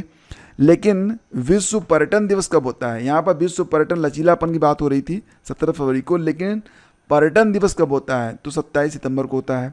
नेशनल टूरिज्म डे कब होता है? भारत में जो राष्ट्रीय पर्यटन दिवस होता है ये 25 जनवरी को होता है। इसी दिन हम वोटर्स डे भी मनाते हैं। 25 जनवरी 1950 को क्या हुआ था? चुनाव आयोग ECI की स्थापना हुई थी। वर्ल्ड टूरिज्म ऑर्गेनाइजेशन हेडक्वार्टर कहाँ पर है? मैड्रिड में है, स्पेन में। और travel and tourism development index 2024 में भारत 39वें स्थान पर है। USA जो है वो टॉप पर है। वर्ल्ड इकोनॉमिक फोरम की यह रिपोर्ट है, ठीक है। नेक्स्ट है लोकसभा में कितनी भाषाओं को ट्रांसलेशन सेवाओं में शामिल किया गया है? तो लोकसभा में कुल मिला के 6 भाषाओं को ट्रांसलेशन सेवाओं को शामिल किया गया है। ये जो भाषाएं हैं कौन कौन सी हैं? बोडो है, डोंगरी है, मैथिली है, मणिपुरी, संस्कृत और उर्दू को अनुवाद सेवाओं में शामिल करने की घोषणा कर दी गई है, ठीक है। अब तक 10 भाषाओं में अनुवाद सेवाएं उपलब्ध थी, 6 और जुड़ गई हैं, तो मतलब अब 16 भाषाएं इसमें हो गई हैं। आइंस्टीन वलय की खोज की गई है ESA यूरोपियन स्पेस एजेंसी के द्वारा आइंस्टीन वलय की खोज की गई है। तो आइंस्टीन वलय क्या होता है? ये आपका कोई मान लेते डार्क मैटर है, हमको दिखेगा नहीं, लेकिन इसके चारों तरफ वो रोशनी दिखती है ना, तो यही जो होता है इसी को कहते हैं आइंस्टीन वलय। ठीक है, तो इसकी खोज की गई है ईएसए के द्वारा। 38वें राष्ट्रीय खेल 2025 में पदक तालिका में टॉप पर कौन है? सर्विसेज है। और 38वें राष्ट्रीय खेल 2025 ये 28 जनवरी से 14 फरवरी तक खेले गए थे। कहाँ पर? उत्तराखंड में। स्लोगन था संकल्प से शिखर तक, शुभंकर मौली। मसाल का नाम तेजस्विनी और थीम थी ग्रीन गेम्स। कहाँ पर? Rajiv Gandhi International Cricket Stadium. कुल 35 खेल खेले गए। टॉप टीम को राजा भालेन सिंह ट्रॉफी भी प्रदान की गई थी। तो सर्विसेज स्पोर्ट्स कंट्रोल बोर्ड 5वीं बार टॉप पर रहा था, क्रमशः 2007, 2011, 2015, 2022 और अब 2025 में सर्विसेज जो है ये टॉप पर रहा। पहला राष्ट्रीय खेल लाहौर में हुआ था 1924 में, तब लाहौर भारत का हिस्सा था, पाकिस्तान बना नहीं था। 37वां राष्ट्रीय खेल गोवा में हुआ, टॉप पर महाराष्ट्र रहा था। और 39वां कहाँ पर होगा? यह मेघालय में होगा। ठीक है। कोल्ड सीप नामक अंतरिक्ष स्टेशन के निर्माण, ये कोल्ड सीप नामक एक अंतरिक्ष स्टेशन बनाने वाला है। कौन? चीन बनाने वाला है। चर्चा में क्यों है? इस समुद्र के नीचे बनाने जा रहे हैं भाई साहब, 2 किलोमीटर की गहराई में बनाने वाले हैं। क्या? अंतरिक्ष स्टेशन। किस राज्य ने फाय सागर झील का नाम बदल दिया है? फाय सागर झील ये किस राज्य में है? तो राजस्थान में है। इसका नया नाम क्या होगा? वरुण सागर झील होगा। ठीक है। नेक्स्ट है आपका कि global teacher prize, global teacher prize ये दिया गया है किसको? मंसूर अल मंसूर को दिया गया है। ये दुबई में आयोजित वर्ल्ड गवर्नमेंट समिट में चैरिटी कार्यों और कैदियों को शिक्षा देने के लिए सऊदी के एक टीचर मंसूर अल मंसूर को ग्लोबल टीचर प्राइज से सम्मानित किया गया है। उन्हें $1 मिलियन दिए गए हैं। भ्रष्टाचार पर आईसीसी द्वारा प्रतिबंधित पहली महिला क्रिकेटर बन गई हैं सुहेली अख्तर। ये कहाँ की हैं? तो बांग्लादेश की हैं।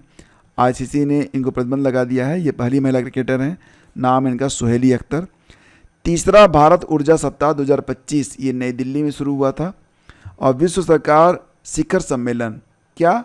विश्व सरकार शिखर सम्मेलन 2025 का 12वां संस्करण ये संयुक्त अरब अमीरात में आयोजित किया गया था। वर्ल्ड गवर्नमेंट समिट 2025 कहाँ पर आयोजित हुआ था? यूएई में। 12वां संस्करण था। फरवरी के महीने में 10 से 13 फरवरी के बीच में इसका आयोजन किया गया था। भारत की ओर से कौन गए थे? हमारे पर्यावरण मंत्री भूपेंद्र यादव गए थे। थीम है भविष्य की सरकारों को आकार देना। फरवरी 2025 में पैरा तीरंदाजी एशिया कप 2025 का आयोजन कहाँ पर हुआ था? बैंकॉक में हुआ था। पैरा तीरंदाजी 2 से 11 फरवरी 2025 तक। ठीक है। कहाँ पर हुआ था? बैंकॉक, जो कि थाईलैंड में स्थित है।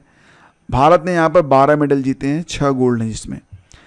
भ्रष्टाचार धारणा सूचकांक करप्शन परसेप्शन इंडेक्स 2024 भारत की रैंक 96 है, याद रखना। ठीक है। और करप्शन परसेप्शन इंडेक्स को गैर सरकारी संगठन ट्रांसपेरेंसी इंटरनेशनल जो है जारी करता है, इसको आप याद रखना। और डेनमार्क लगातार 7वें साल भ्रष्टाचार धारणा सूचकांक में टॉप पर है, मतलब डेनमार्क में जो भ्रष्टाचार है बिल्कुल भी नहीं है। हालांकि पाकिस्तान की स्थिति और बुरी है। पाकिस्तान 135वें स्थान पर है, श्रीलंका 121वें स्थान पर है और बांग्लादेश 149वें स्थान पर है। फरवरी में थाई पुसम त्यौहार किस राज्य में मनाया गया? तो थाई पुसम त्यौहार दोस्तों ये मनाया जाता है तमिलनाडु में। ठीक है। लिम्फेटिक फाइलेरियासिस कब तक खत्म करने का लक्ष्य रखा गया है? तो फाइलेरिया की बात हो रही है यहाँ पर। जो फाइलेरिया बीमारी होती है जिसका नाम होता है लिम्फेटिक फाइलेरियासिस, इसको 2027 तक समाप्त कर दिया जाएगा। इसे हाथी पाँव के नाम से भी आप जानते हैं। रिलायंस ने मुरलीधरन के साथ मिलकर एक स्पोर्ट ड्रिंक लॉन्च किया है। इसका नाम क्या है? तो स्पिनर नाम है इसका। ठीक है। विज्ञान में महिलाओं और लड़कियों का अंतर्राष्ट्रीय दिवस ये प्रतिवर्ष 11 फरवरी को आयोजित होता है, बहुत इंपॉर्टेंट है ये। वैसे फरवरी में 11 फरवरी को ही सेफर इंटरनेट डे और एंटी स्मगलिंग डे भी आयोजित किया जाता है। ऑपरेशन डेविल हंट याद रखना। ऑपरेशन डेविल हंट को बांग्लादेश ने स्टार्ट किया था। बांग्लादेश के सुरक्षा बलों ने ऑपरेशन डेविल हंट के तहत 1300 से अधिक व्यक्तियों को गिरफ्तार किया था। जब वहाँ पर शेख हसीना की सरकार हटाई गई थी, उसके बाद वहाँ पर जो उपद्रव शुरू हुआ था उसको रोकने के लिए, तो डेविल को हंट करने के लिए। ठीक है। Global lead green building 2024 rank में भारत की स्थिति तीसरी है, ये इंपॉर्टेंट है। ठीक है। LEED global lead green building rank आई है, भारत तीसरे स्थान पर है। टॉप पर चीन है, फिर कनाडा है, फिर भारत है, फिर साउथ कोरिया है, 5वें स्थान पर UAE है। लीड का मतलब क्या हो गया? Leadership in energy and environmental design. Lead. ठीक है। फरवरी 2025 में भारतीय सेना और भारतीय वायुसेना द्वारा संयुक्त रूप से आयोजित संयुक्त हवाई अभ्यास का नाम क्या है? Winged readers. विंग्ड रेडर्स नामक जो अभ्यास था ये हमारी वायुसेना और सेना के बीच में संयुक्त रूप से आयोजित किया गया था। फरवरी 2025 में भारत और किस देश के बीच संयुक्त सैन्य अभ्यास साइक्लोन। तो साइक्लोन नामक जो अभ्यास होता है भारत और मिस्र मिलकर इसका आयोजन करते हैं। 2025 में साइक्लोन का तीसरा संस्करण था जो कि राजस्थान में आयोजित किया गया था। महाजन फील्ड फायरिंग रेंज में इसका आयोजन किया गया था। चर्चा में रहा कृत्रिम सूर्य ईस्ट। अब देखो, अगर कृत्रिम सूर्य कोई बनाएगा ना तो बदमाश देसी बनाएगा जो कि चाइना है। चाइना ने बनाया है east experimental advance super conducting tokamak. ठीक है, टोकामैक का मतलब सन से होता है। भारत की पहली फेरेट रिसर्च सुविधा स्टार्ट हुई है कहाँ पर? हरियाणा में। अब ये जो फेरेट है इसका मतलब क्या हो गया? फेरेट का मतलब हो गया कि संक्रामक रोग पर रिसर्च। ठीक है। BAPS संस्था ने दक्षिणी गोलार्ध का सबसे बड़ा हिंदू मंदिर ये साउथ अफ्रीका में बनाया है। ठीक है। BAPS मतलब बोचासनवासी अक्षर पुरुषोत्तम स्वामी नारायण संस्था।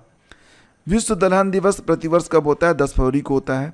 ठीक है। थीम रही है दालें, कृषि खाद्य प्रणाली में विविधता लाना, bringing diversity to agri food system. केंद्रीय नवीन और नवीकरणीय ऊर्जा मंत्री कौन है? श्री प्रहलाद जोशी के अनुसार देश में स्थापित सौर ऊर्जा क्षमता कितनी है? Most important question. तो फिलहाल दोस्तों भारत में जो सौर ऊर्जा क्षमता है वो 100 गीगावाट की है और ये भी कहा जा रहा है कि 2030 तक इसे 500 गीगावाट कर दिया जाएगा। ठीक है, 2030 तक इसे 500 गीगावाट कर दिया जाएगा। इंदौर के बाद किस शहर ने भीख मांगने को अपराध घोषित किया है? तो मध्य प्रदेश का शहर इंदौर। वहाँ पर कोई भी भिखारी आपको नज़र नहीं आएगा और अब भोपाल में भी नज़र नहीं आएगा। तो ये जो भीख मांगने को अपराध घोषित किया गया है ये कानूनी रूप से किया गया है। भारतीय नागरिक पुलिस संहिता BNSS 2023 की धारा 163 के अंतर्गत भीख मांगने को अपराध घोषित किया जा सकता है। BNSS 2023 की धारा 163 के अंतर्गत। जोमेटो का नाम बदल गया है, इसका नया नाम होगा इटर्नल जोमेटो। क्या नाम होगा? इटर्नल। ठीक है, इटर्नल नाम हो गया इसका। DRDO ने किस IIT के साथ मिलकर भारत की सबसे बड़ी रिटेल 3D प्रिंटिंग का अनावरण किया है? तो IIT हैदराबाद के साथ। और फरवरी 2025 में मिसेज वर्ल्ड 2025 का खिताब किसने जीता है? तो सेगो गलाय ने जीता है मिसेज वर्ल्ड 2025 का। और मिस वर्ल्ड कौन बनी है? थाईलैंड की ओपल सुचाता, मैंने आपको अभी बताया। 27 फरवरी को नासा द्वारा एक बड़ा अंतरिक्ष टेलीस्कोप लॉन्च किया गया है, नाम इसका स्फीयर एक्स। क्या नाम है? Sphere x. ठीक है। अमेरिकी राष्ट्रपति डोनाल्ड ट्रंप ने किस संगठन से बाहर होने को, अब देखो फरवरी में ना जो अमेरिकी राष्ट्रपति हैं डोनाल्ड ट्रंप, उन्होंने कहा कि मैं भैया मानवाधिकार संगठन से ही बाहर हो जाता हूं क्योंकि मैं जो काम करता हूं ना मुझे किसी की परवाह नहीं है। तो फिलहाल तो अब ये मानवाधिकार से भी बाहर हो चुके हैं। भारत की पहली AI यूनिवर्सिटी कहाँ पर बनेगी? महाराष्ट्र में बनेगी, याद रखना। और अगला है मखाना बोर्ड कहाँ पर बनेगा? तो बिहार में बनेगा। ठीक है। चंद्रिका टंडन ने अपने किस एल्बम के लिए ग्रैमी पुरस्कार जीता? तो त्रिवेणी के लिए, त्रिवेणी एल्बम के लिए, ये भी याद रखना। Right to die with dignity, right to die with dignity ये लागू करने वाला दूसरा राज्य बन गया है कर्नाटक। ठीक है, याद रखना। कर्नाटक जो दूसरा राज्य है जिसने right to die with dignity नामक एक कानून को वहाँ पर लागू कर दिया है। और हाँ, एक बात याद रखना कि कर्नाटक ने ये पहला राज्य बना है, दूसरा नहीं बल्कि पहला राज्य बना है। यहाँ पर टाइपिंग मिस्टेक है थोड़ा, इसको आप ध्यान रखना। भारत में पहला सफ़ेद बाघ प्रजनन केंद्र किस राज्य में स्थापित किया जाएगा? तो मध्य प्रदेश में। और गुजरात का पहला जैव विविधता विरासत स्थल कौन सा बना है? गुजरात का पहला जैव विविधता विरासत स्थल बन गया है गुनेरी गांव। अब गुनेरी गांव क्यों ऐसा बना है जो कि जैव विविधता विरासत स्थल बन गया है? तो मैंग्रोव पारिस्थितिकी को, यानी कि जो मैंग्रोव होते हैं ना, तो मैंग्रोव पारिस्थितिकी तंत्र की रक्षा करने के लिए इसे कच्छ के पारिस्थितिकी तंत्र को मजबूत करने में मदद मिलेगी।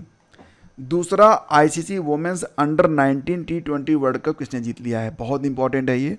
दूसरा है ये ICC women's under 19 T20 World Cup, यानी कि 19 साल से कम उम्र की महिलाओं का ICC विश्व कप, और ये T20 फॉर्मेट में खेला गया था। भारत ने इसको जीत लिया है। भारत ने किसको हराया था? दक्षिण अफ्रीका को हराया था। आयोजन इसका मलेशिया में हुआ था 18 जनवरी से लेकर 2 फरवरी तक भारत ने दूसरी बार इसे जीता है। एग्जैक्टली दोनों ही संस्करण भारत ने जीते हैं, इसको आप याद रखना। पहला संस्करण 2023 में हुआ था साउथ अफ्रीका में, ठीक है, साउथ अफ्रीका में, और अब ये जो दूसरा संस्करण है ये मलेशिया में हुआ है।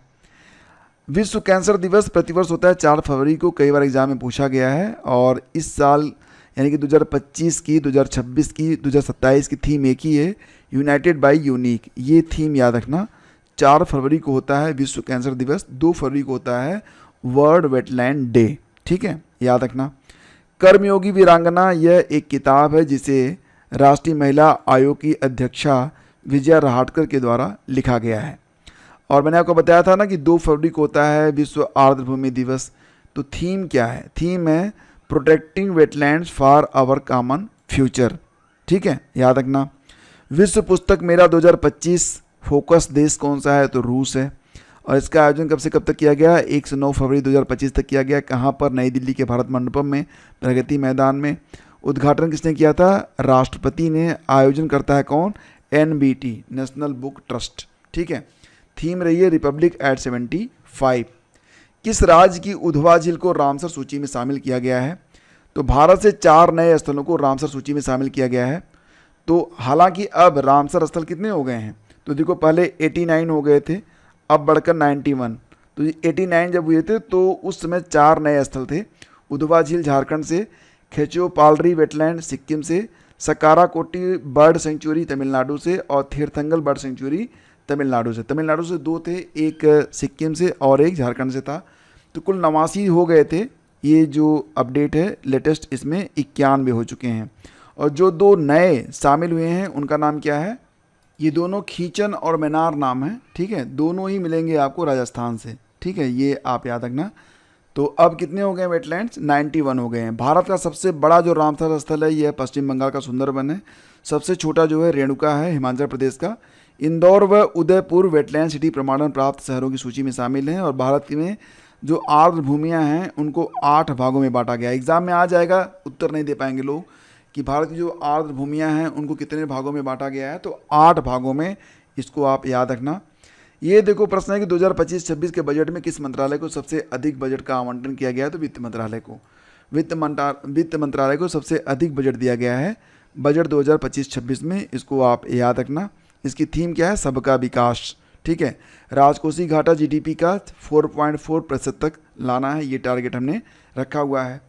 पहला रायसीना मध्य पूर्व सम्मेलन, देखो रायसीना डाला की बात नहीं हो रही यहाँ पर, रायसीना मध्य पूर्व सम्मेलन की बात हो रही है। तो रायसीना मध्य पूर्व सम्मेलन पहली बार UAE में आयोजित किया गया, इसको आप याद रखना। जनवरी में 28 और 29 जनवरी को। चीफ गेस्ट कौन थे? हमारे विदेश मंत्री S जयशंकर, ठीक है। किस भारतीय को नासा के एक्जियम 4 मिशन के लिए जाना जाता है? तो शुभांशु शुक्ला, नाम याद रखना, लखनऊ के हैं ये। एक्जियम 4 मिशन में गए थे ये। और 10वें विज्ञान 5 फिल्म महोत्सव का उद्घाटन कहाँ पर किया गया था? तो गोवा में आयोजित हुआ था 10वां साई-फाई फेस्टिवल, ठीक है। और देश का पहला ग्लास ब्रिज, ये तमिलनाडु में बना, याद रखना, तमिलनाडु में बना है देश का पहला ग्लास ब्रिज। 30 दिसंबर को इसका उद्घाटन किया गया था। और इसकी लंबाई कितनी है? 77 मीटर, और चौड़ाई कितनी है? 10 मीटर है, ठीक है। हाल ही में कितने खिलाड़ियों को मेजर ध्यानचंद खेल रत्न पुरस्कार 2024 से सम्मानित किया गया? 4 लोगों को, मैंने ऊपर आपसे लोगों से पूछा था। तो डी गुकेश हैं शतरंज से, हरमनप्रीत सिंह हॉकी से, प्रवीण कुमार पैरा एथलीट हैं, मनु भाकर शूटिंग से हैं। तो मैंने आपसे पूछा था तो मुझे लगा कि बता भी देना चाहिए। 31वीं राष्ट्रीय बाल विज्ञान कांग्रेस 2025 का ये कहाँ आयोजित की गई है? तो 31वीं राष्ट्रीय बाल विज्ञान कांग्रेस 2025 का आयोजन भोपाल में किया गया है। कहाँ पर? भोपाल में, ठीक है। कौन सा राज्य देश की पहली तटीय जल पक्षी जनगणना करवा रहा है? तो गुजरात करवा रहा है। और फिलहाल इसे कहते हैं वेडर बर्ड। वेडर बर्ड वो बर्ड होते हैं जिनके मतलब जो आसानी से पानी में सर्वाइव कर जाते हैं, ठीक है।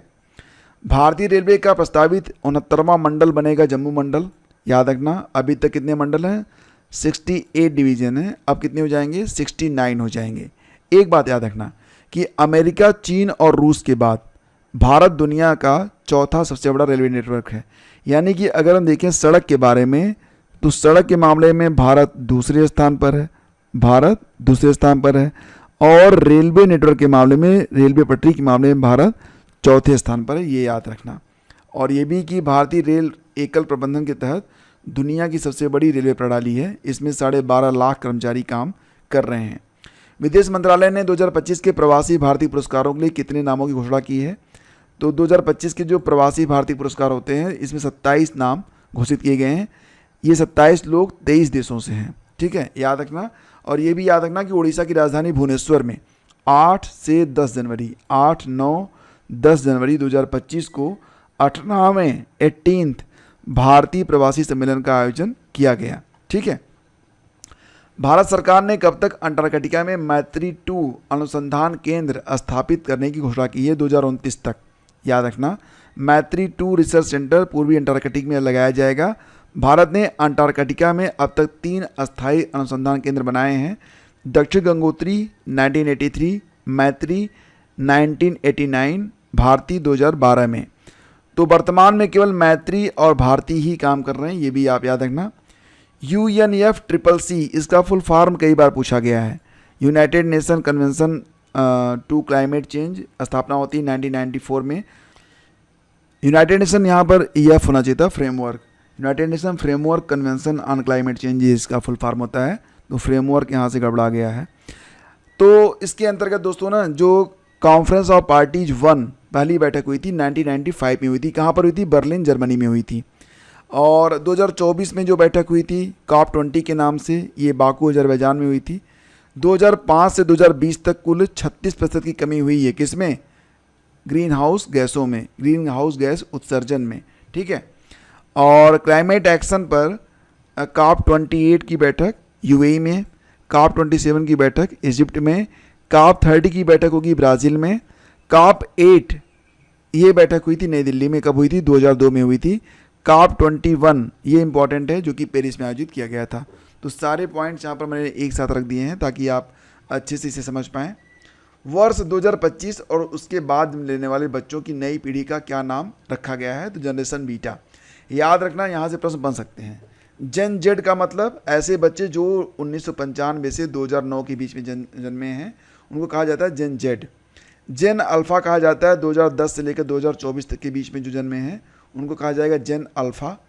और जेन बीटा कौन है? तो 2025 से लेकर 2039 के बीच में जो पैदा होंगे, उनको कहेंगे जेन बीटा। तो ये जनरेशन को अब इस प्रकार से इंडिकेट किया जा रहा है। अंटार्कटिका में अपने अनुसंधान स्टेशन मैत्री के पास भारत द्वारा निर्मित ताजे पानी की झील को किस नाम से जाना जाता है? तो दोस्तों इसे नाम दिया गया है प्रियदर्शनी। स्टैटिक जीके का महत्वपूर्ण प्रश्न है, ठीक है। उत्तरी ध्रुव आर्कटिक में भारतीय अनुसंधान केंद्र का नाम क्या है? तो हिमाद्री, ठीक है। देखो ध्यान देना, ये पृथ्वी हो गई, ये उत्तरी ध्रुव हो गया और ये दक्षिणी ध्रुव हो गया। तो दक्षिणी ध्रुव के पास हमारे तो कई सारे अनुसंधान केंद्र हैं, लेकिन उत्तरी ध्रुव में भारत का केवल एक है, जिसका नाम क्या है? हिमाद्री। इसकी स्थापना 2008 में हुई थी। अंटार्कटिका की सबसे ऊंची चोटी माउंट विंसेप मैसिफ है और अंटार्कटिका का एक्टिव वॉल्केनो कौन सा है? माउंट एयरबेस है। इसको आप याद रखना, ठीक है। नेक्स्ट आगे बढ़ते हैं। हाल ही में जारी आंकड़ों के अनुसार मेट्रो रेल नेटवर्क में भारत दुनिया में किस स्थान पर है? तो तीसरे स्थान पे। अब देखो, सड़क के मामले में भारत दूसरे स्थान पर है, रेल के मामले में भारत चौथे स्थान पर है, और अब मेट्रो के बारे में बात करें तो मेट्रो के मामले में भारत जो है यह किस स्थान पर आ गया? तीसरे स्थान पर आ गया है, ठीक है। चीन अमेरिका के बाद भारत आ रहा है। भारत ने जापान को पीछे छोड़ दिया है। नेक्स्ट है कि दुनिया की सबसे उम्रदराज महिला कौन है? तो फिलहाल अब इनकी डेथ हो चुकी है, इना कैनोबारो लुकस। यह 116 वर्ष 210 दिन तक जीवित नहीं थी, ब्राज़ील की थी, ठीक है। फिलहाल अब इनका भी निधन हो चुका है। गृह मंत्री अमित शाह ने CBI का एक पोर्टल लॉन्च किया है, जिसका नाम रखा गया है, क्या नाम रखा गया है? भारत पोल। इंटरपोल से मिलकर यह काम करेगा, ठीक है। जनवरी 2025 में ब्रिक्स का 10वां पूर्ण सदस्य बन गया है इंडोनेशिया। बहुत इंपॉर्टेंट है, याद रखना। जनवरी 2025 में ब्रिक्स का जो 10वां पूर्ण सदस्य देश बना है, ये इंडोनेशिया बन गया है। 2025 में ब्रिक्स की अध्यक्षता कौन देश कर रहा है? ब्राज़ील कर रहा है।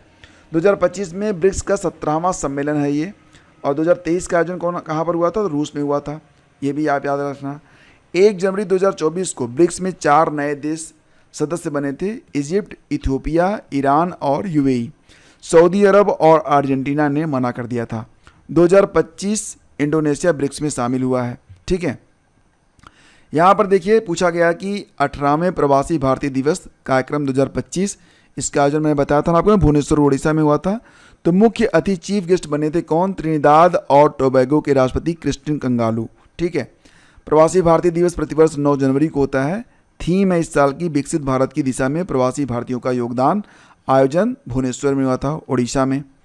नेक्स्ट आगे बढ़ते हैं। फ्लेमिंगो किस राज्य का त्यौहार है दोस्तों? तो फ्लेमिंगो मनाया जाता है आंध्र प्रदेश के तिरुपति में। फ्लेमिंगो मतलब आप जानते हैं ना, भारत में बड़ा ही राजहंस, हंस पक्षी का नाम बहुत होता है, तो ये फ्लेमिंगो हंस पक्षी होते हैं। तो हालांकि इस साल 2025 में ये त्यौहार जो है 5 साल के बाद मनाया जा रहा है। आंध्र प्रदेश में जो पुलिकट झील है, तो पुलिकट झील पर राजहंस यानी कि फ्लेमिंगो पक्षी हर साल दूर दराज क्षेत्र से यहाँ आते हैं, प्रजनन करते हैं, मार्च अप्रैल में फिर अपने मूल स्थान पर लौट जाते हैं। देखो यहाँ पर ये प्रश्न बहुत इंपॉर्टेंट है। हाल ही में भारतीय नौसेना ने P-75 प्रोजेक्ट के अंतर्गत छठी और आखिरी स्कॉर्पियन पनडुब्बी शामिल कर ली है। इसका नाम है बागसीर। ध्यान देना कि प्रोजेक्ट P-75 की 6वीं स्कॉर्पियन श्रेणी की पनडुब्बी, इसका नाम क्या है? बागसीर। यह नौसेना में शामिल हो गई है। इसको बनाया किसने? मुंबई के मझगांव डाक शिप बिल्डर्स लिमिटेड ने। बागसीर जो है यह उन्नत स्टील्थ फीचर्स जैसे ध्वनि को कम करने और बेहतर हाइड्रोडायनेमिक डिजाइन से लैस है। स्टील्थ फीचर के चलते पनडुब्बी को रडार और दूसरे डिटेक्ट करने वाले तकनीकों से पता नहीं लगाया जा सकता। ये टारपीडो और एंटी शिप मिसाइल लॉन्च करने में सक्षम है। तो ध्यान देना कि P-75 जो प्रोजेक्ट है इसमें 6 पनडुब्बियाँ बनाई गई हैं, कलवरी, खंडेरी, करंज, वेला, वागीर और वागसीर। विश्व हिंदी दिवस की थीम क्या है? A global voice of unity and cultural pride, ये याद रखना। और विश्व हिंदी दिवस कब मनाई जाती है? 10 जनवरी को प्रतिवर्ष। जनवरी 2025 में केंद्र सरकार ने किसे आधिकारिक रूप से शास्त्रीय भाषा का दर्जा दिया है? तो मराठी को। ध्यान देना 8 जनवरी को मराठी को शास्त्रीय भाषा का दर्जा दे दिया गया है। अब ध्यान से सुनना, 5 भाषाओं को शास्त्रीय भाषा का दर्जा देने की बात कही गई है। पहले से कितनी है? पहले से 6 हैं, अब नई कितनी है? 5। अब कितनी शास्त्रीय भाषाएं हो जाएंगी? 11 हो जाएंगी। तो ध्यान देना कि वर्तमान में 6 भाषाओं को वर्ष 2004 से 2014 तक शास्त्रीय भाषा का दर्जा दिया गया था। तो इसमें सबसे पहले और सबसे बाद वाला महत्वपूर्ण है। सबसे पहली जो शास्त्रीय भाषा थी तमिल थी, 2004 में से दर्जा दिया गया। और सबसे बाद में यानी कि फ़िलहाल तो मराठी हो जाएगी, लेकिन इससे पहले मराठी से पहले उड़िया 2014 में शास्त्रीय भाषा बनी थी। तो तमिल, संस्कृत, कन्नड़, तेलुगु, मलयालम और उड़िया, और अब 7वीं बन गई है जिसको मान्यता मिल चुकी है, मराठी। तो ये 7 भाषाएं हो गई हैं। अभी कुल मिला के कितनी हो जाएंगी? लास्ट में 11 भाषाएं हो जाएंगी। यानी कि अभी अगर देखा जाए तो मराठी के बाद, मराठी तो हो गई आपकी, पाली, प्राकृत, बंगाली और असमिया, ये 4 भाषाएं और हैं। इनको भी शीघ्र ही मान्यता मिल जाएगी। फिर हमारे जो शास्त्रीय भाषाएं हैं वो 6 से बढ़कर कितनी हो जाएंगी? 6, 5, 11 हो जाएंगी। नई खोजों के साथ कौन सा देश लिथियम भंडार वाला दुनिया का दूसरा शीर्ष देश बन गया है? तो चीन लिथियम भंडार वाला दूसरा सबसे बड़ा देश बन गया है। और लिथियम का सबसे बड़ा भंडार किसके पास है वर्तमान में? तो चिली के पास। चिली के पास सबसे ज़्यादा है, और चिली के बाद दूसरे स्थान पर सबसे ज़्यादा लिथियम किसके पास है? तो चीन के पास है। ठीक है। टाम ट्रैफिक इंडेक्स के अनुसार भारत का सबसे भीड़ भाड़ वाला शहर बन गया है कोलकाता। पिछले साल बेंगलुरु टॉप पर था। ठीक है। और वैसे देखा जाए तो दुनिया में जो कोलंबिया का बैरंक्विला है ये सबसे ज़्यादा भीड़ वाला शहर है। यहाँ 16 किलोमीटर प्रति घंटा ही आप चल सकते हैं। कश्मीर में जेड मोड सुरंग या सोनमर्ग सुरंग की लंबाई कितनी है? 6.5 किलोमीटर। जेड मोड सुरंग, सोनमर्ग सुरंग इसे कहते थे। तो यह 6.5 किलोमीटर लंबी है। पीएम मोदी ने 13 जनवरी 2025 को जेके गंदेरबाल जिले के सोनमर्ग इलाके में गगनगिर में जेड मोड सुरंग का उद्घाटन किया है। नेशनल हल्दी बोर्ड का अध्यक्ष बनाया गया है किसको? पल्ले गंगा रेड्डी को। और आपको पता है ना नेशनल हल्दी बोर्ड की स्थापना की गई है। इसका हेडक्वार्टर कहाँ? तो निज़ामाबाद तेलंगाना में इसका हेडक्वार्टर है। ठीक है, ये ध्यान रखना, निज़ामाबाद में बनाया गया है इसका मुख्यालय। निज़ामाबाद कहाँ पर स्थित है? तेलंगाना में। ठीक है। इसरो का तीसरा लॉन्च पैड ये श्रीहरिकोटा में ही बनने वाला है। 2 जो पहले थे, सतीश धवन अंतरिक्ष केंद्र और श्रीहरिकोटा, तो अब इसी जगह पर एक और बनने वाला है श्रीहरिकोटा में ही। ठीक है। भारत में पहली बार लोकपाल स्थापना दिवस कब मनाया गया था? 16 जनवरी को मनाया गया था। लोकपाल शब्द को गढ़ा था 1963 में एल.एम. सिंघवी ने। पहली बार कब? 1809 में स्वीडन में इसका गठन हुआ था, ओम्बड्समैन के नाम से। लोकपाल में एक अध्यक्ष होते हैं, 8 सदस्य होते हैं, याद रखना। पहले लोकपाल थे पिनाकी चंद्र घोष, दूसरे बने हैं अजय माणिकराव खानविलकर। ठीक है। अगला क्वेश्चन है कि जनवरी 2025 में अफ्रीकी नेताओं द्वारा अपनाई गई कंपाला घोषणा का संबंध किससे है? बहुत इंपॉर्टेंट है ये कंपाला घोषणा। अगर ये आ गया तो क्या लिखेंगे आप? तो अफ्रीकी नेताओं के द्वारा अपनाई गई कंपाला घोषणा, जिसे अपनाया गया है कब? जनवरी 2025 में। इसका संबंध है जलवायु अनुकूल कृषि से। कंपाला जो है यह युगांडा की राजधानी है। कंपाला युगांडा की राजधानी है, जहां जनवरी 2025 में अफ्रीकन यूनियन की बैठक हुई, जहां एक घोषणा पत्र को अपनाया गया और इसे कहा गया है कंपाला घोषणा पत्र।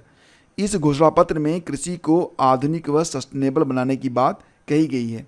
अब ध्यान से सुनो, कंपाला घोषणा पत्र 2026 से 2035 तक रहेगा। इसे लाया गया है मालाबो घोषणा पत्र की जगह, जो कि 2014 से लेकर 2025 तक एक्टिव रहा था। मालाबो की जगह आ गया है कंपाला। ठीक है। जनवरी 2025 खो खो विश्व कप 2025 का खिताब किसने जीता है? भारत ने। तो भारत ने ही दोनों जीत लिया है, खो खो विश्व कप का मेल और फीमेल। ठीक है। तो और दोनों ही टीमों में, यानी कि भारत की जो मेल और फीमेल टीमों ने हराया किसको है? नेपाल को हराया है, याद रखना इसको भी। इसके ब्रांड एम्बेसडर को बनाए गए थे, सलमान खान बनाए गए थे, शुभंकर था, तेजस और तारा, 2 हिरन थे, नीले और नारंगी रंग के खेल पोशाक में थे। ठीक है। तो दोस्तों अप्रैल माह की ये जिस्ट है। पहला क्वेश्चन मोस्ट इंपॉर्टेंट है, राष्ट्रमंडल राष्ट्रों की महासचिव बनने वाली पहली अफ्रीकी महिला कौन बनी है? तो जितने भी राष्ट्रमंडल देश हैं उनकी महासचिव बनने वाली पहली अफ्रीकी महिला बन गई हैं सरली बोचवे। सरली बोचवे के बारे में बात करें तो ये तस्वीर आप देख रहे होंगे। सरली बोचवे ये कहाँ से हैं? कई बार एग्जाम में ऐसे प्रश्न आते हैं, तो ध्यान रखना। सरली बोचवे ये फ़िलहाल घाना से हैं और ये वर्तमान में राष्ट्रमंडल सचिव बन गई हैं। और इन्होंने किसका स्थान लिया है? तो इन्होंने स्थान लिया है पैट्रिसिया स्कॉटलैंड का। ठीक है, पैट्रिसिया स्कॉटलैंड इनका नाम ही है, पैट्रिसिया जेनेट स्कॉटलैंड। तो ये मत समझना कि ये स्कॉटलैंड की हैं, ये डोमिनिका की रहने वाली हैं। अच्छा, आप बता सकते हो क्या कि डोमिनिका की राजधानी कहाँ पर है? पिछली बार यूपीपीएससी की परीक्षा में पूछा गया था। तो रोजियो, ठीक है, रोजो भी कहते हैं, डोमिनिका की राजधानी है। दोस्तों यहाँ पर जो अगला क्वेश्चन है, राष्ट्रमंडल में कितने सदस्य राष्ट्र हैं वर्तमान में? तो 56 है, ये भी याद रखना। अंतर्राष्ट्रीय योग दिवस 2025 की थीम, ये बहुत इंपॉर्टेंट है। और आपको पता ही ना कि जो अंतर्राष्ट्रीय योग दिवस होता है ये प्रतिवर्ष कब मनाते हैं? तो इसे प्रतिवर्ष 21 जून को मनाते हैं। थीम है एक पृथ्वी एक स्वास्थ्य के लिए योग। ठीक है। नक्सल मुक्त भारत के लिए केंद्र सरकार ने समय सीमा जो बताई है कि जो नक्सल मुक्त भारत है तो मार्च 2026 तक नक्सल मुक्त भारत बना लिया जाएगा। नक्सल प्रभावित जिलों की संख्या 12 से घटकर अब 6 हो गई है। छत्तीसगढ़ में बीजापुर, कांकेर, नारायणपुर और सुकमा हैं। झारखंड में पश्चिमी सिंहभूम और महाराष्ट्र में गढ़चिलौरी, ये राज्य हैं। यानी कि 4 आपके हैं छत्तीसगढ़ में, 1 झारखंड में और 1 महाराष्ट्र में है जो कि नक्सल से पीड़ित हैं। तो इनको मुक्त करवा लिया जाएगा मार्च 2026 तक। IIM अहमदाबाद का पहला अंतर्राष्ट्रीय परिसर ये कहाँ पर शुरू होगा? IIM अहमदाबाद अपना पहला जो इंटरनेशनल परिसर है इसे खोलेगा कहाँ पर? दुबई में। इंपॉर्टेंट क्वेश्चन है ये। ठीक है, क्योंकि आजकल क्या हो रहा है ना कि जो बड़े बड़े इंस्टीट्यूट हैं शैक्षणिक, वो अपना कैंपस बना रहे हैं तो देश विदेश में। तो यहाँ पर IIM अहमदाबाद भी अब पहुँच गया है दुबई। अप्रैल 2025 में किस देश के राष्ट्रपति गैब्रियल बोरिक फांट, नाम याद रखना, गैब्रियल बोरिक फांट, ये चिली के राष्ट्रपति हैं और इन्होंने भारत की 5 दिवस की यात्रा की थी। चिली देश की राजधानी कितने लोग जानते हैं? सेंटियागो है। ठीक है। और चिली जो है तांबे का सबसे बड़ा उत्पादक देश है। दूसरे स्थान पर कौन है? चिली के बाद तांबे का दूसरा सबसे बड़ा उत्पादक कौन सा देश है? स्टैटिक जीके का प्रश्न है ये, तो याद रखना चीन है। फरवरी 2025 तक किस राज्य में सबसे अधिक रेलवे स्टेशनों पर सौर ऊर्जा संयंत्र स्थापित किए गए हैं? दोस्तों तो ये राजस्थान में है। अप्रैल 2025 में किस देश में बिम्स्टेक की अध्यक्षता संभाली है? तो बिम्स्टेक की अध्यक्षता संभाली है फिलहाल बांग्लादेश ने। 4 अप्रैल 2025 को बांग्लादेश आधिकारिक तौर से 2 वर्ष के लिए बिम्स्टेक का अध्यक्ष है। 2035 का फीफा महिला विश्व कप, यहाँ पर मैं आपका पूरा रिवीजन करवा दूंगा, ध्यान से देखो। 2035 का जो फीफा महिला विश्व कप होगा ये कहाँ पर होगा? 2035 की बात हो रही है, अभी 2025 चल रहा है, तो 10 साल के बाद फीफा महिला विश्व कप का आयोजन होगा कहाँ पर? यूनाइटेड किंगडम यूके में होगा। ठीक है, बात करें अगर फीफा वुमेंस वर्ल्ड कप 2035 के बारे में, तो होस्ट करेगा यूके। 2027 वाला कहाँ पर होगा? तो देखो आपको पता है ना कि जैसे कि 2022 में आपका जो फुटबॉल चैंपियनशिप हुआ, ठीक है, फुटबॉल विश्व कप हुआ, सॉरी चैंपियनशिप नहीं, विश्व कप। उसके बाद 1 साल के बाद महिला विश्व कप होता है फुटबॉल का, तो उसी प्रकार से है, यानी कि 2026 में पुरुषों का फुटबॉल विश्व कप होगा। इसके बाद 2027 वाला जो होगा ये ब्राज़ील में होगा। महिलाओं वाला कहाँ पर होगा? 2027 में ब्राज़ील में होगा। इसी प्रकार से 2031 वाला होगा मैक्सिको और अमेरिका में होगा। ठीक है, अभी पिछला वाला कब हुआ था? 2023 में ऑस्ट्रेलिया और न्यूजीलैंड में हुआ था, जिसमें स्पेन जीता था। किसको हराया था? इंग्लैंड को हराया था। तो ये महिला विश्व कप की बात हो रही है, फीफा महिला विश्व कप, मतलब फुटबॉल महिला विश्व कप लास्ट टाइम हुआ था 2023 में। अब 2027 वाला कहाँ पर होगा? ब्राज़ील में होगा। फिर कहाँ पर होगा? 31 वाला मैक्सिको में और अमेरिका में होगा। फिर होगा 35 वाला कहाँ पर होगा? यूके में होगा। क्लियर? बात करें अगर फीफा मेंस वर्ल्ड कप के बारे में, यानी कि फीफा फुटबॉल पुरुष वर्ल्ड कप के बारे में, तो 2022 वाला संस्करण, ये 2022 का 22वां संस्करण था। ये कहाँ पर हुआ था? ये आयोजित हुआ था कतर में। ठीक है, विजेता बना था अर्जेंटीना ने फ्रांस को हराया था। तो ये एक रिकॉर्ड ही बना था, आपको याद भी होगा कि कितना एक्साइटमेंट था उस समय। फीफा मेंस वर्ल्ड कप के बारे में बात कर रहे हैं, 2022 में हुआ था फीफा मेंस वर्ल्ड कप। और उसके 1 साल के बाद 2023 वाला कहाँ पर हुआ था? तो ऑस्ट्रेलिया और न्यूजीलैंड में फीफा वुमेन्स वर्ल्ड कप हुआ। ठीक है, जिसमें विजेता कौन बना था? स्पेन बना था। तो पुरुषों का जीता था 2022 में अर्जेंटीना ने, और महिलाओं का जीता था 2023 में स्पेन ने। 2026 वाला कहाँ पर होगा? तो 2026 का जो फीफा मेंस वर्ल्ड कप है यह 23वां संस्करण होगा, जो कि अमेरिका, कनाडा और मैक्सिको में होगा। फिर 2030 वाला कहाँ पर होगा? मोरक्को, पुर्तगाल और स्पेन में। 2034 वाला करवाएगा सऊदी अरब। और उसी के 1 साल के बाद 2035 वाला जो महिला वर्ल्ड कप होगा, फीफा महिला वर्ल्ड कप, ये कहाँ पर होगा? तो यूके में होगा। ठीक है, नेक्स्ट आगे बढ़ते हैं। भारत के पहले वर्टिकल लिफ्ट समुद्री पुल न्यू पंबन ब्रिज का उद्घाटन किसने किया? तो दोस्तों उद्घाटन किया गया हमारे प्रधानमंत्री मोदी जी के द्वारा। और कहाँ पर किया गया? तो तमिलनाडु में किया गया। 6 अप्रैल को पीएम मोदी ने तमिलनाडु के नए पंबन ब्रिज का उद्घाटन किया है। इस पुल की विशेषता क्या है? रामेश्वरम द्वीप को मुख्य भूमि पर मंडपम से जोड़ेगा। इसकी लंबाई है 2.07 किलोमीटर, मतलब 2 किलोमीटर 7 मीटर समझ लो। लागत आई है इसकी 700 करोड़ रुपए, ऊंचाई इसकी 17 मीटर है। ये देखो इंपॉर्टेंट क्वेश्चन है, विश्व स्वास्थ्य दिवस प्रतिवर्ष कब होता है? 7 अप्रैल को होता है। थीम है इसकी हेल्दी बिगनिंग होपफुल फ्यूचर, स्वस्थ शुरुआत आशावादी भविष्य। किस जहाज पर पहला त्रिसेवा महिला वैश्विक परिक्रमा अभियान समुद्र प्रदक्षिणा, क्या नाम था इसका? समुद्र प्रदक्षिणा ये अभियान था, समुद्र प्रदक्षिणा। तो यह पहला त्रिसेवा महिला वैश्विक परिक्रमा अभियान था। इसे मुंबई से रवाना किया गया था। तो जहाज़ का नाम पूछा था, जहाज़ था INS त्रिवेणी। तो यह जो अभियान था यह बम्बई से शुरू होकर सेशल्स तक गया। 55 दिनों में 4000 समुद्री मील की यात्रा पूरी करके वह वापस मुंबई आया। ठीक है, अप्रैल 2025 में किस राज्य ने 2 हड़प्पा स्थलों को संरक्षित पुरातात्विक स्मारक घोषित किया है? अप्रैल 2025 में किस राज्य ने 2 हड़प्पा स्थलों को संरक्षित पुरातात्विक स्मारक घोषित किया है? तो हरियाणा ने। कौन कौन से हैं? तो हरियाणा सरकार ने भिवानी जिले में स्थित 2 हड़प्पा सभ्यता स्थलों मिताथल और तिघराना को आधिकारिक तौर पर संरक्षित पुरातात्विक स्थल और स्मारक घोषित किया है। मिताथल स्थल यह एक हड़प्पा कालीन स्थल है। इसकी खोज 1913 में समुद्रगुप्त के सिक्कों के भंडार के साथ हुई थी। और तिघराना स्थल यह उत्तर हड़प्पा काल का है, यानी कि ताम्र पाषाण संस्कृति का स्थल है। और यह बस्ती लगभग 2400 ईसा पूर्व पुरानी है। यहाँ सूथियन नामक ताम्र पाषाण कालीन कृषि समुदाय निवास करता था। अगला देखते हैं। अप्रैल 2025 में किस यूरोपीय देश ने राष्ट्रपति द्रौपदी मुर्मू को अपना मानद नागरिक बनाया है? बहुत ही इंपॉर्टेंट क्वेश्चन। अप्रैल 2025 में यूरोपीय देश पुर्तगाल ने हमारी राष्ट्रपति द्रौपदी मुर्मू जी को अपना मानद नागरिक बनाया है।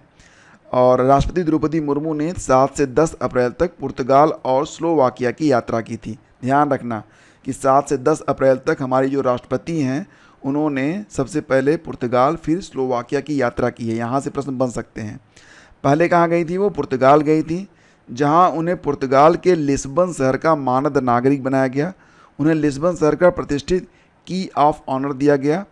याद रखना कि 1998 में आर.के. नारायणन के बाद, मतलब 28 साल बाद, किसी भारतीय राष्ट्रपति की यह पुर्तगाल यात्रा है। और जब वो पहुंची थी स्लोवाकिया तो वहाँ पर क्या हुआ था बताओ? खैर आगे मैं आपको बता रहा हूँ, लेकिन स्लोवाकिया में भी उन्हें गजब का सम्मान दिया गया था। क्या सम्मान मिला था आगे बताता हूँ, अगर आप जानते हो तो बताओ।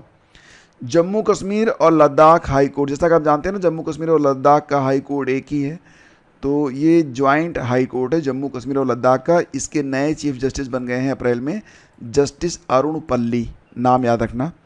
अप्रैल 2025 में पीएम मुद्रा योजना में कौन सी नई श्रेणी शामिल की गई है? तो इसका नाम है तरुण प्लस। क्या नाम है? तरुण प्लस। प्रधानमंत्री मुद्रा योजना की शुरुआत होती है 8 अप्रैल 2015 से। जितनी भी योजनाएं हैं प्रधानमंत्री से संबंधित, यानी कि प्रधानमंत्री मोदी के बाद जितनी योजनाएं बनी हैं, सभी प्रश्न इंपॉर्टेंट हो जाते हैं। कई बार मिला के लिए आया है, इस पर एक छोटा सा वीडियो मैं दूंगा, उसको देख जरूर लेना आप लोग। तो मुद्रा का मतलब क्या होता है? मुद्रा मतलब micro units development and refinance agency. ये है आपका मुद्रा का full form, micro units development and refinance agency. ये होता है मुद्रा। इसका उद्देश्य होता है छोटे और सूक्ष्म व्यवसाय उद्यमों को आसानी से ऋण उपलब्ध कराना, विशेष रूप से समाज के कमजोर वर्ग को। शिशु योजना जो होती है, शिशु मुद्रा योजना, इसमें 50,000 रुपये तक का ऋण प्रदान किया जाता है। किशोर मुद्रा योजना में 50,000 से 5 लाख रुपए, तरुण वाले में 5 लाख से 10 लाख रुपए, और अब जो नया आया है तरुण प्लस, तो इसमें क्या होगा? 10 लाख से 20 लाख रुपए के बीच में लोन दिया जाएगा। ध्यान देना कि प्रधानमंत्री मुद्रा योजना को भारत सरकार द्वारा सिडबी की सहायक कंपनी मुद्रा के माध्यम से लागू किया जाता है। अगला क्वेश्चन मोस्ट इंपॉर्टेंट है। COP 30 से पहले वैश्विक जलवायु परिषद के निर्माण का प्रस्ताव रखा गया है ब्राज़ील के द्वारा। आपको पता है ना COP 30 कहाँ पर होने वाला है? तो इसकी बैठक होगी ब्राज़ील में। और आपको ये भी पता होना चाहिए कि 2024 में जो COP 29 हुआ था, ये कहाँ पर हुआ था? बाकू अजरबैजान में हुआ था। और ये भी याद रखना कि ये क्लाइमेट चेंज से संबंधित बैठकें होती हैं, ठीक है, जलवायु परिवर्तन से संबंधित बैठकें होती हैं। COP 29 हुआ था बाकू अजरबैजान में, अब होने वाला है COP 30 ब्राज़ील में। हरियाणा में पुलिस भर्ती में अग्निवीरों को कितने प्रतिशत आरक्षण दिया जाएगा? तो 20%। पंचायत उन्नति सूचकांक 2022-23, पंचायत उन्नति सूचकांक 2022-23 में फ्रंट रनर ए श्रेणी में शीर्ष स्थान मिला है किसको? गुजरात को मिला है। तेलंगाना 270 फ्रंट रनर पंचायतों के साथ दूसरे स्थान पर है, ठीक है। पहले स्थान पर गुजरात है, दूसरे स्थान पर तेलंगाना है। पंचायत उन्नति सूचकांक 2022-23 पहली बार इसे अप्रैल 2025 में जारी किया गया था, यानी कि जारी तो ये इसी साल हुआ है, लेकिन ये जारी हुआ है 2022-23 के लिए। और किसके द्वारा? तो पंचायती राज मंत्रालय के द्वारा। अप्रैल 2025 में रिजर्व बैंक ने रेपो रेट घटाकर 6% कर दिया है, ये याद रखना इंपॉर्टेंट है। और नेक्स्ट है आपका कि आर्टेमिस समझौते पर हस्ताक्षर करने वाला भारत का पड़ोसी देश कौन सा बन गया है? आपके दिमाग में आएगा कि आर्टेमिस समझौता क्या है। तो आर्टेमिस मिशन ये नासा का एक मिशन है। इसका ऑब्जेक्टिव है, उद्देश्य है इंसानों को फिर से चांद पर ले जाना। 2020 में नासा और 7 देशों ने आर्टेमिस पर समझौता किया था। भारत 27वां देश और बांग्लादेश 42वां देश बन गया है। हाल ही में बांग्लादेश ने भी इस पर हस्ताक्षर कर दिए हैं, ठीक है। राष्ट्रीय समुद्र वरुण पुरस्कार ये क्या है? राष्ट्रीय समुद्र वरुण पुरस्कार, जल के देवता कौन होते हैं? वरुण होते हैं। उन्हीं के नाम पर ये राष्ट्रीय समुद्र वरुण पुरस्कार नाम रखा गया है और ये समुद्री क्षेत्र का सर्वोच्च सम्मान है। तो राष्ट्रीय समुद्र वरुण पुरस्कार दिया गया है किसको? राजेश उन्नी को दिया गया है। किसको दिया गया है? राजेश उन्नी को। इंडियन ऑयल कॉरपोरेशन 61,000 करोड़ रुपए के निवेश से विश्व स्तरीय पेट्रोकेमिकल कॉम्प्लेक्स कहाँ शुरू करेगा? तो इसे शुरू किया जाएगा उड़ीसा में। और याद रखना कि यह इंडियन ऑयल कॉरपोरेशन का अब तक का एकल स्थान का सबसे बड़ा निवेश होने वाला है। नेक्स्ट है वैश्विक ऊर्जा थिंक टैंक। ऊर्जा थिंक टैंक समझते हैं ना, energy think tank, global energy think tank, नाम क्या है? एम्बर।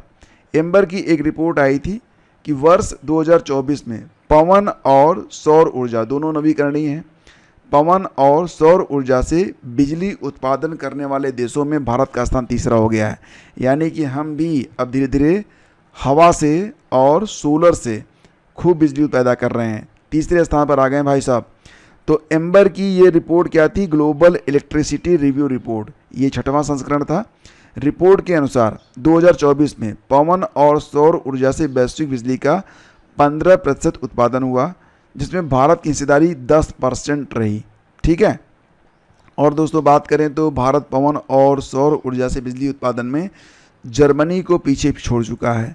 ठीक है, जर्मनी को पीछे छोड़ दिया है हमने।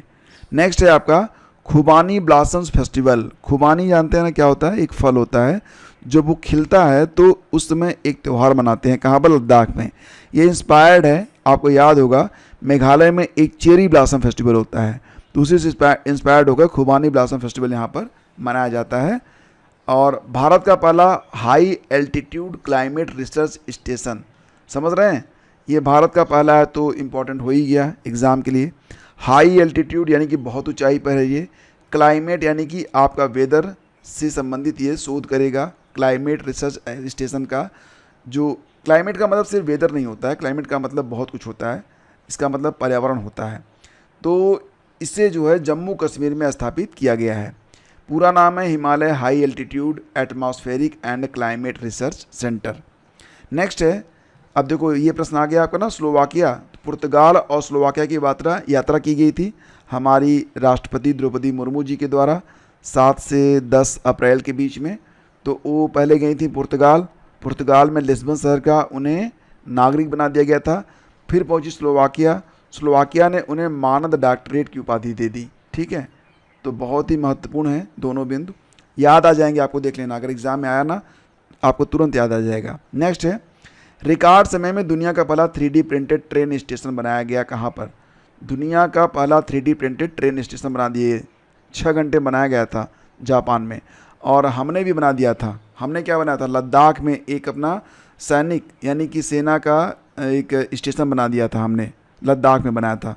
तो यह भारत का पहला 3D प्रिंटेड सेना स्टेशन बोल सकते हैं आप। इसके बारे में आगे बताता हूँ मैं आपको। वित्त वर्ष 2024-25 में देश में कुल स्थापित अक्षय ऊर्जा क्षमता कितनी हो गई है?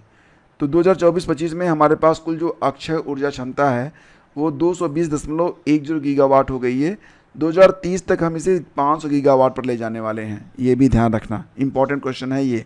ठीक है, फिलहाल क्षमता कितनी है अक्षय ऊर्जा की? 220 है, और इसे 2030 तक कितना पहुंचाना है? 500 गीगावाट तक। ठीक है।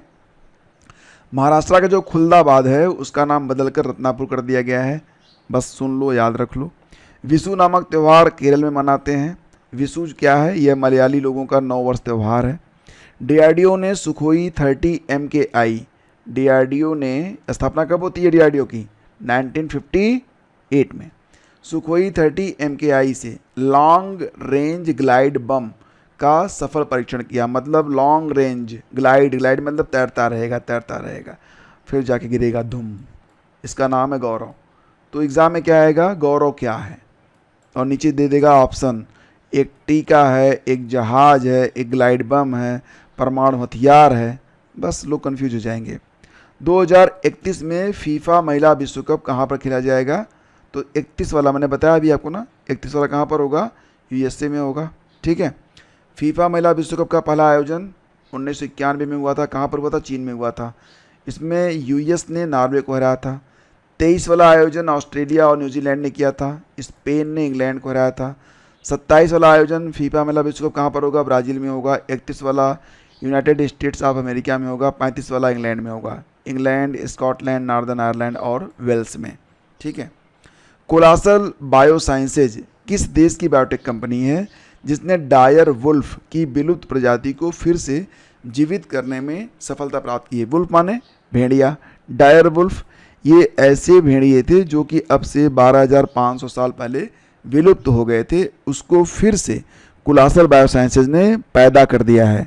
अब ये भेड़िए फिर से आ गए हैं 12,500 साल के बाद। और ये कोलासल बायोसाइंसेज, ये कंपनी कहाँ की है, तो ये अमेरिका की है। ठीक है। अनुसूचित जातियों के आरक्षण में उपवर्गीकरण करने वाला पहला राज्य बन गया है तेलंगाना। ठीक है। अच्छा ये बताओ कि अनुसूचित जाति यानी कि यस्सी जो जनसंख्या है, तो सबसे अधिक यस्सी जनसंख्या किस प्रदेश में पाई जाती है? प्रतिशत नहीं, जनसंख्या के बारे में बताओ। और सबसे अधिक एसटी कहाँ पर पाए जाते हैं? ये जनगणना 2011 का प्रश्न है, बार बार पूछा जाता है, मुझे याद आ गया। देखते हैं कितने लोग बता पाते हैं। नहीं पता है तो जनगणना 2011 वाला वीडियो जाके देख लेना। चैनल पर आप सर्च करना जनगणना 2011 स्टडी विद ज्ञान प्रकाश, आपको वीडियो मिल जाएगा। 1 अगस्त 2024 दविंदर सिंह बनाम पंजाब राज्य मामले में, कब? 2024 1 अगस्त को सर्वोच्च न्यायालय ने फैसला सुनाया था कि राज्य सरकार को संविधान के अनुच्छेद 15 और 16 के अनुसार आरक्षण के उद्देश्य से अनुसूचित जाति और जनजाति के भीतर उपवर्गीकरण करने का अधिकार है। और फिर तेलंगाना सरकार ने इसे लागू भी कर दिया। किस राज्य ने शून्य गरीबी योजना का नाम बदलकर डॉक्टर BR अम्बेडकर के नाम पर रखा है? तो Uttar Pradesh. Important question, UPGS। Bharat के 52वें CJI कौन है वर्तमान में? तो ये हैं हमारे BR गवई जी। BR गवई ये भारत के 52वें चीफ जस्टिस ऑफ इंडिया हैं, याद रखना इंपॉर्टेंट है। 50वें बने थे DY चंद्रचूड़, उनके बाद आए थे 51वें क्रम पर संजीव खन्ना जी। और फिलहाल सुप्रीम कोर्ट का वर्डन ये आपको आर्टिकल 124 से 147 के बीच मिलेगा। ये कहाँ पर मिलेगा? संविधान के भाग 5 में है। 1935 एक्ट के द्वारा फेडरल कोर्ट की स्थापना हुई, जो 28 जनवरी 1950 को सुप्रीम कोर्ट के नाम से जाना गया। स्थापना के समय 1 चीफ जस्टिस थे और 7 जज थे। पहले जो चीफ जस्टिस ऑफ इंडिया बने थे वो हीरालाल जे कानिया बने थे, और पहली महिला जज, अभी याद रखना कि सुप्रीम कोर्ट में कोई भी मतलब चीफ जस्टिस नहीं बनी है, लेकिन पहली महिला जज बनी थी फातिमा बीबी, जिनका निधन हुआ था हाल ही में, और इनको पद्म भूषण दिया गया था 2024 में। नेक्स्ट है, देश का पहला डिजिटल साक्षर राज्य कौन सा बन गया है? तो केरल, यह देश का पहला डिजिटल साक्षर राज्य है। भारत और किस देश के बीच द्विपक्षीय डस्टलिक सैन्य अभ्यास? तो डस्टलिक नामक जो सैन्य अभ्यास होता है ये भारत करता है उज्बेकिस्तान के साथ। 2025 में ये 6वां संस्करण था और इसका आयोजन औंध पुणे में किया गया था 16 अप्रैल से 28 अप्रैल के बीच में। पहली बार इसे 2019 में आयोजित किया गया था।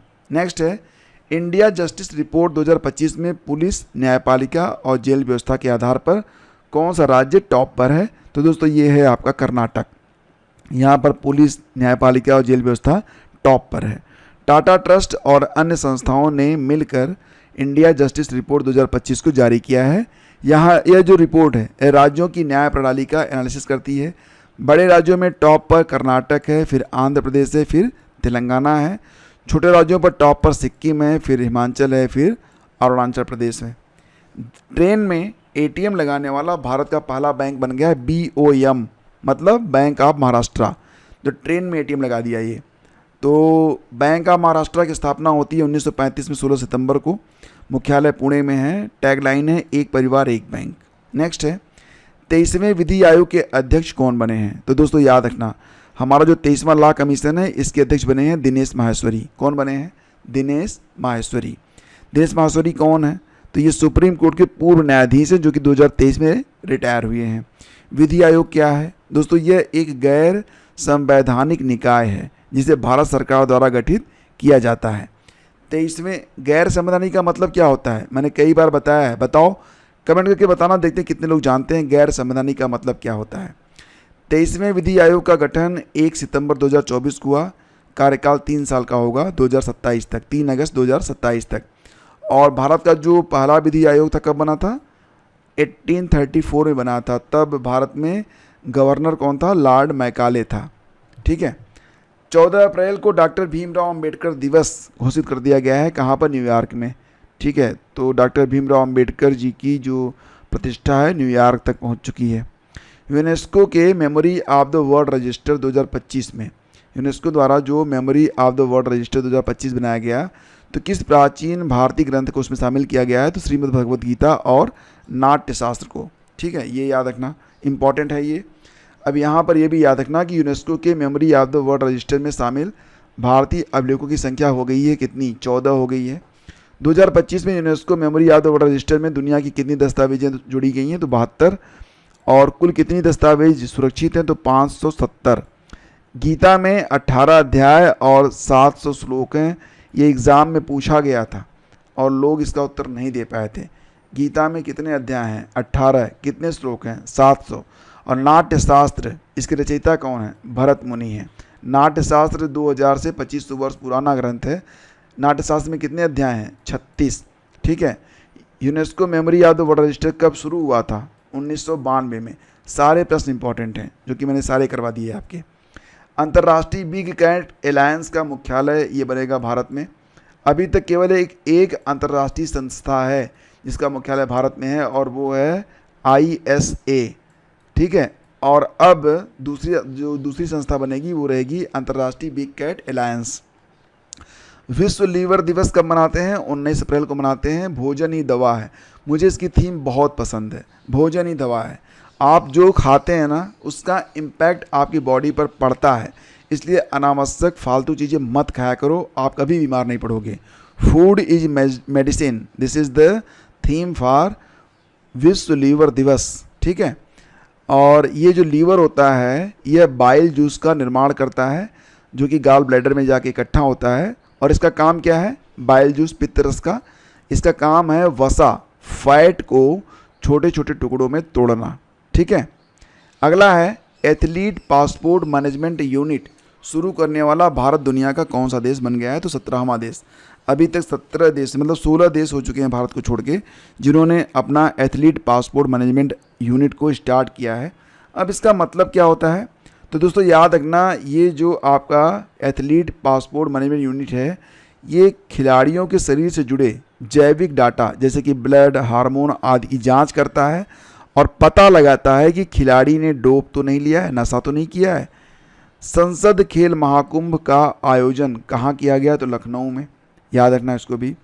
दीनबंधु छोटू राम पावर प्लांट ये लगाया गया है हरियाणा में, इम्पॉर्टेंट है। फ्री स्टाइल शतरंज ग्रैंड स्लैम 2025 को जीत लिया है किसने? तो जीत लिया है मैग्नस कार्लसन ने। ये कहाँ के हैं? ये नॉर्वे के हैं। इन्होंने अमेरिका के हिकारू नाकामुरा को हराया है। फ्री स्टाइल शतरंज ग्रैंड स्लैम 2025 जीत लिया है नॉर्वे के मैग्नस कार्लसन ने।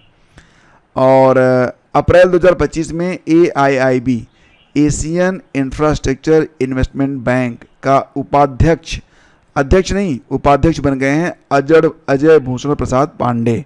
ठीक है। स्थापना हुई थी इसकी कब? 2016 में। प्रेसिडेंट वर्तमान में देखो प्रेसिडेंट हैं जिन लुकन और उप प्रेसिडेंट बोल लो, सब प्रेसिडेंट ये कौन बन गए हैं? अजय भूषण प्रसाद पांडे। AIIB हेडक्वार्टर मिलेगा आपको बीजिंग में।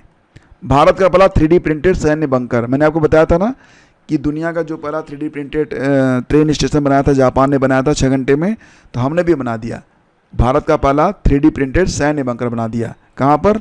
लद्दाख में बना दिया था प्रोजेक्ट प्रबल के तहत। हाँ, उन्होंने 6 घंटे में बनाया था, हमने 24 घंटे में बना दिया। ठीक है। एक एक्सो प्लैनेट है जहाँ पर जीवन की तलाश की गई है। एक्सो प्लैनेट का नाम क्या है? K2-18b। K2-18b ये एक एक्सो प्लैनेट है। यहाँ पर पृथ्वी के समान ही जीवन की संभावनाएं बताई जा रही हैं।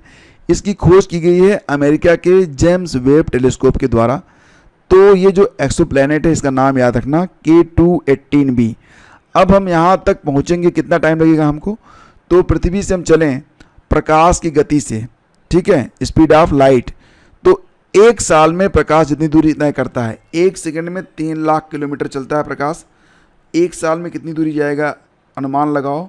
इसी प्रकार से अगर हम 124 साल चलेंगे तो हम पहुंचेंगे यहाँ तक। ठीक है, 124 प्रकाश वर्ष दूर है जो कि पृथ्वी से 2.5 गुना बड़ा भी है। तो हो सकता है कि वो लोग यहाँ तक एक आध बार घूम टहल गए हों। हम तो नहीं पहुँच पाए हैं K2-18b, लेकिन है और यहाँ पर जीवन हो सकता है। बहुत ही इंटरेस्टिंग मुझे लगता है ये सब। नेक्स्ट है राष्ट्रीय बाघ संरक्षण प्राधिकरण के अनुसार बोत्सवाना से लाए गए जो 8 चीते हैं उनको कहाँ पर रखा जाएगा? तो रखा तो जाएगा मध्य प्रदेश में। कहाँ पर रखा जाएगा? तो गांधी सागर नेशनल पार्क मंदसौर में, ठीक है। और हमने जो प्रोजेक्ट टाइगर स्टार्ट किया था, कब स्टार्ट किया था? 1973 में स्टार्ट किया था। तो अब हमने एक चीता प्रोजेक्ट स्टार्ट कर दिया है।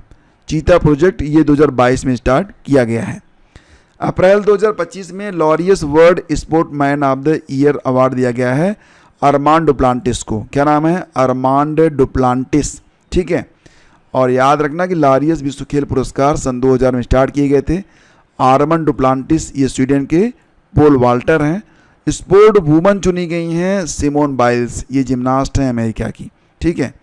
तो Laureus world sport man and women of the year 2025 क्रमशः अरमान डुप्लांटिस स्वीडन और सिमोन बाइल्स जिम्नास्ट हैं, कहाँ की हैं? अमेरिका की, को दिया गया।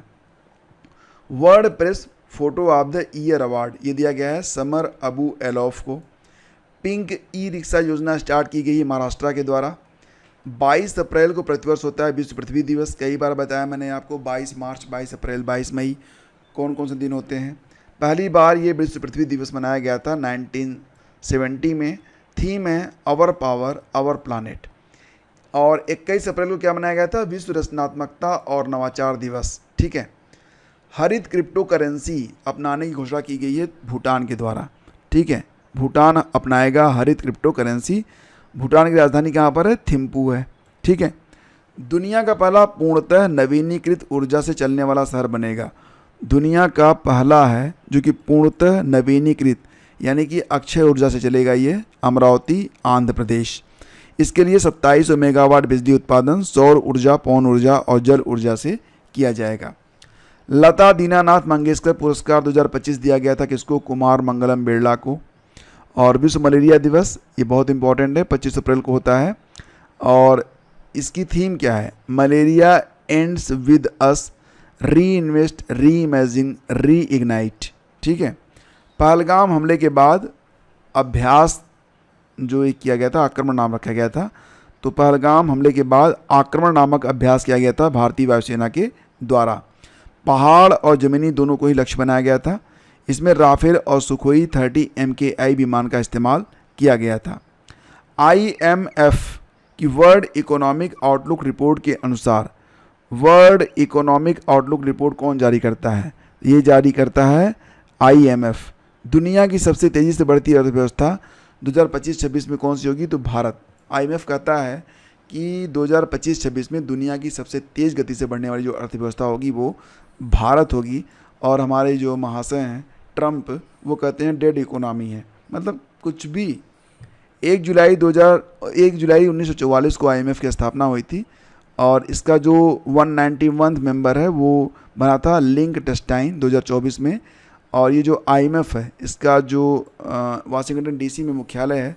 और आपको पता है ना कि ये वाशिंगटन DC, आपको पता है ना, USA की राजधानी है, कैपिटल है।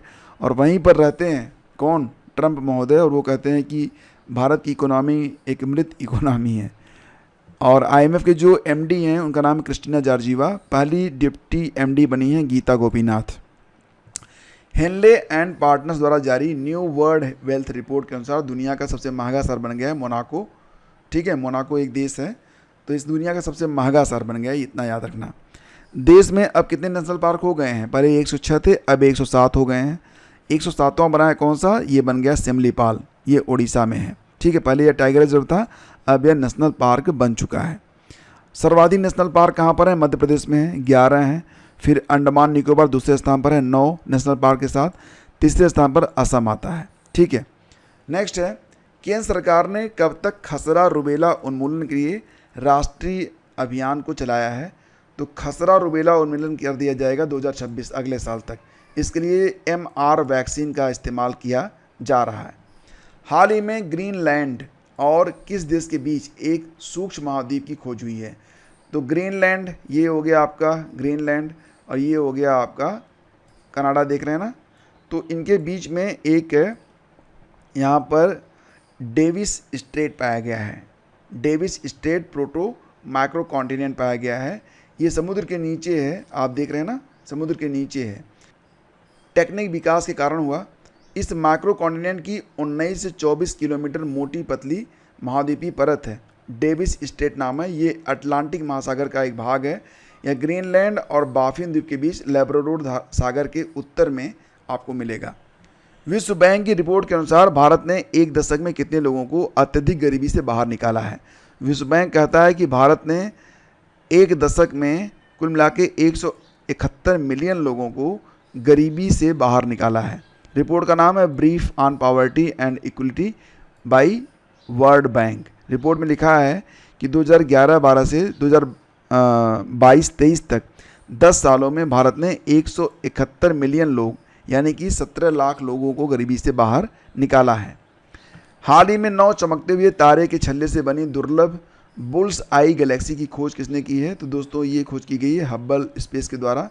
हब्बल स्पेस क्या है? एक टेलीस्कोप है और यहाँ पर ये जो 9 चमकते हुए तारे के छल्ले से बनी दुर्लभ बुल्स आई गैलेक्सी है, इसको नाम दिया गया है LEDA 1313424 13-13-424, ये नाम दिया गया है।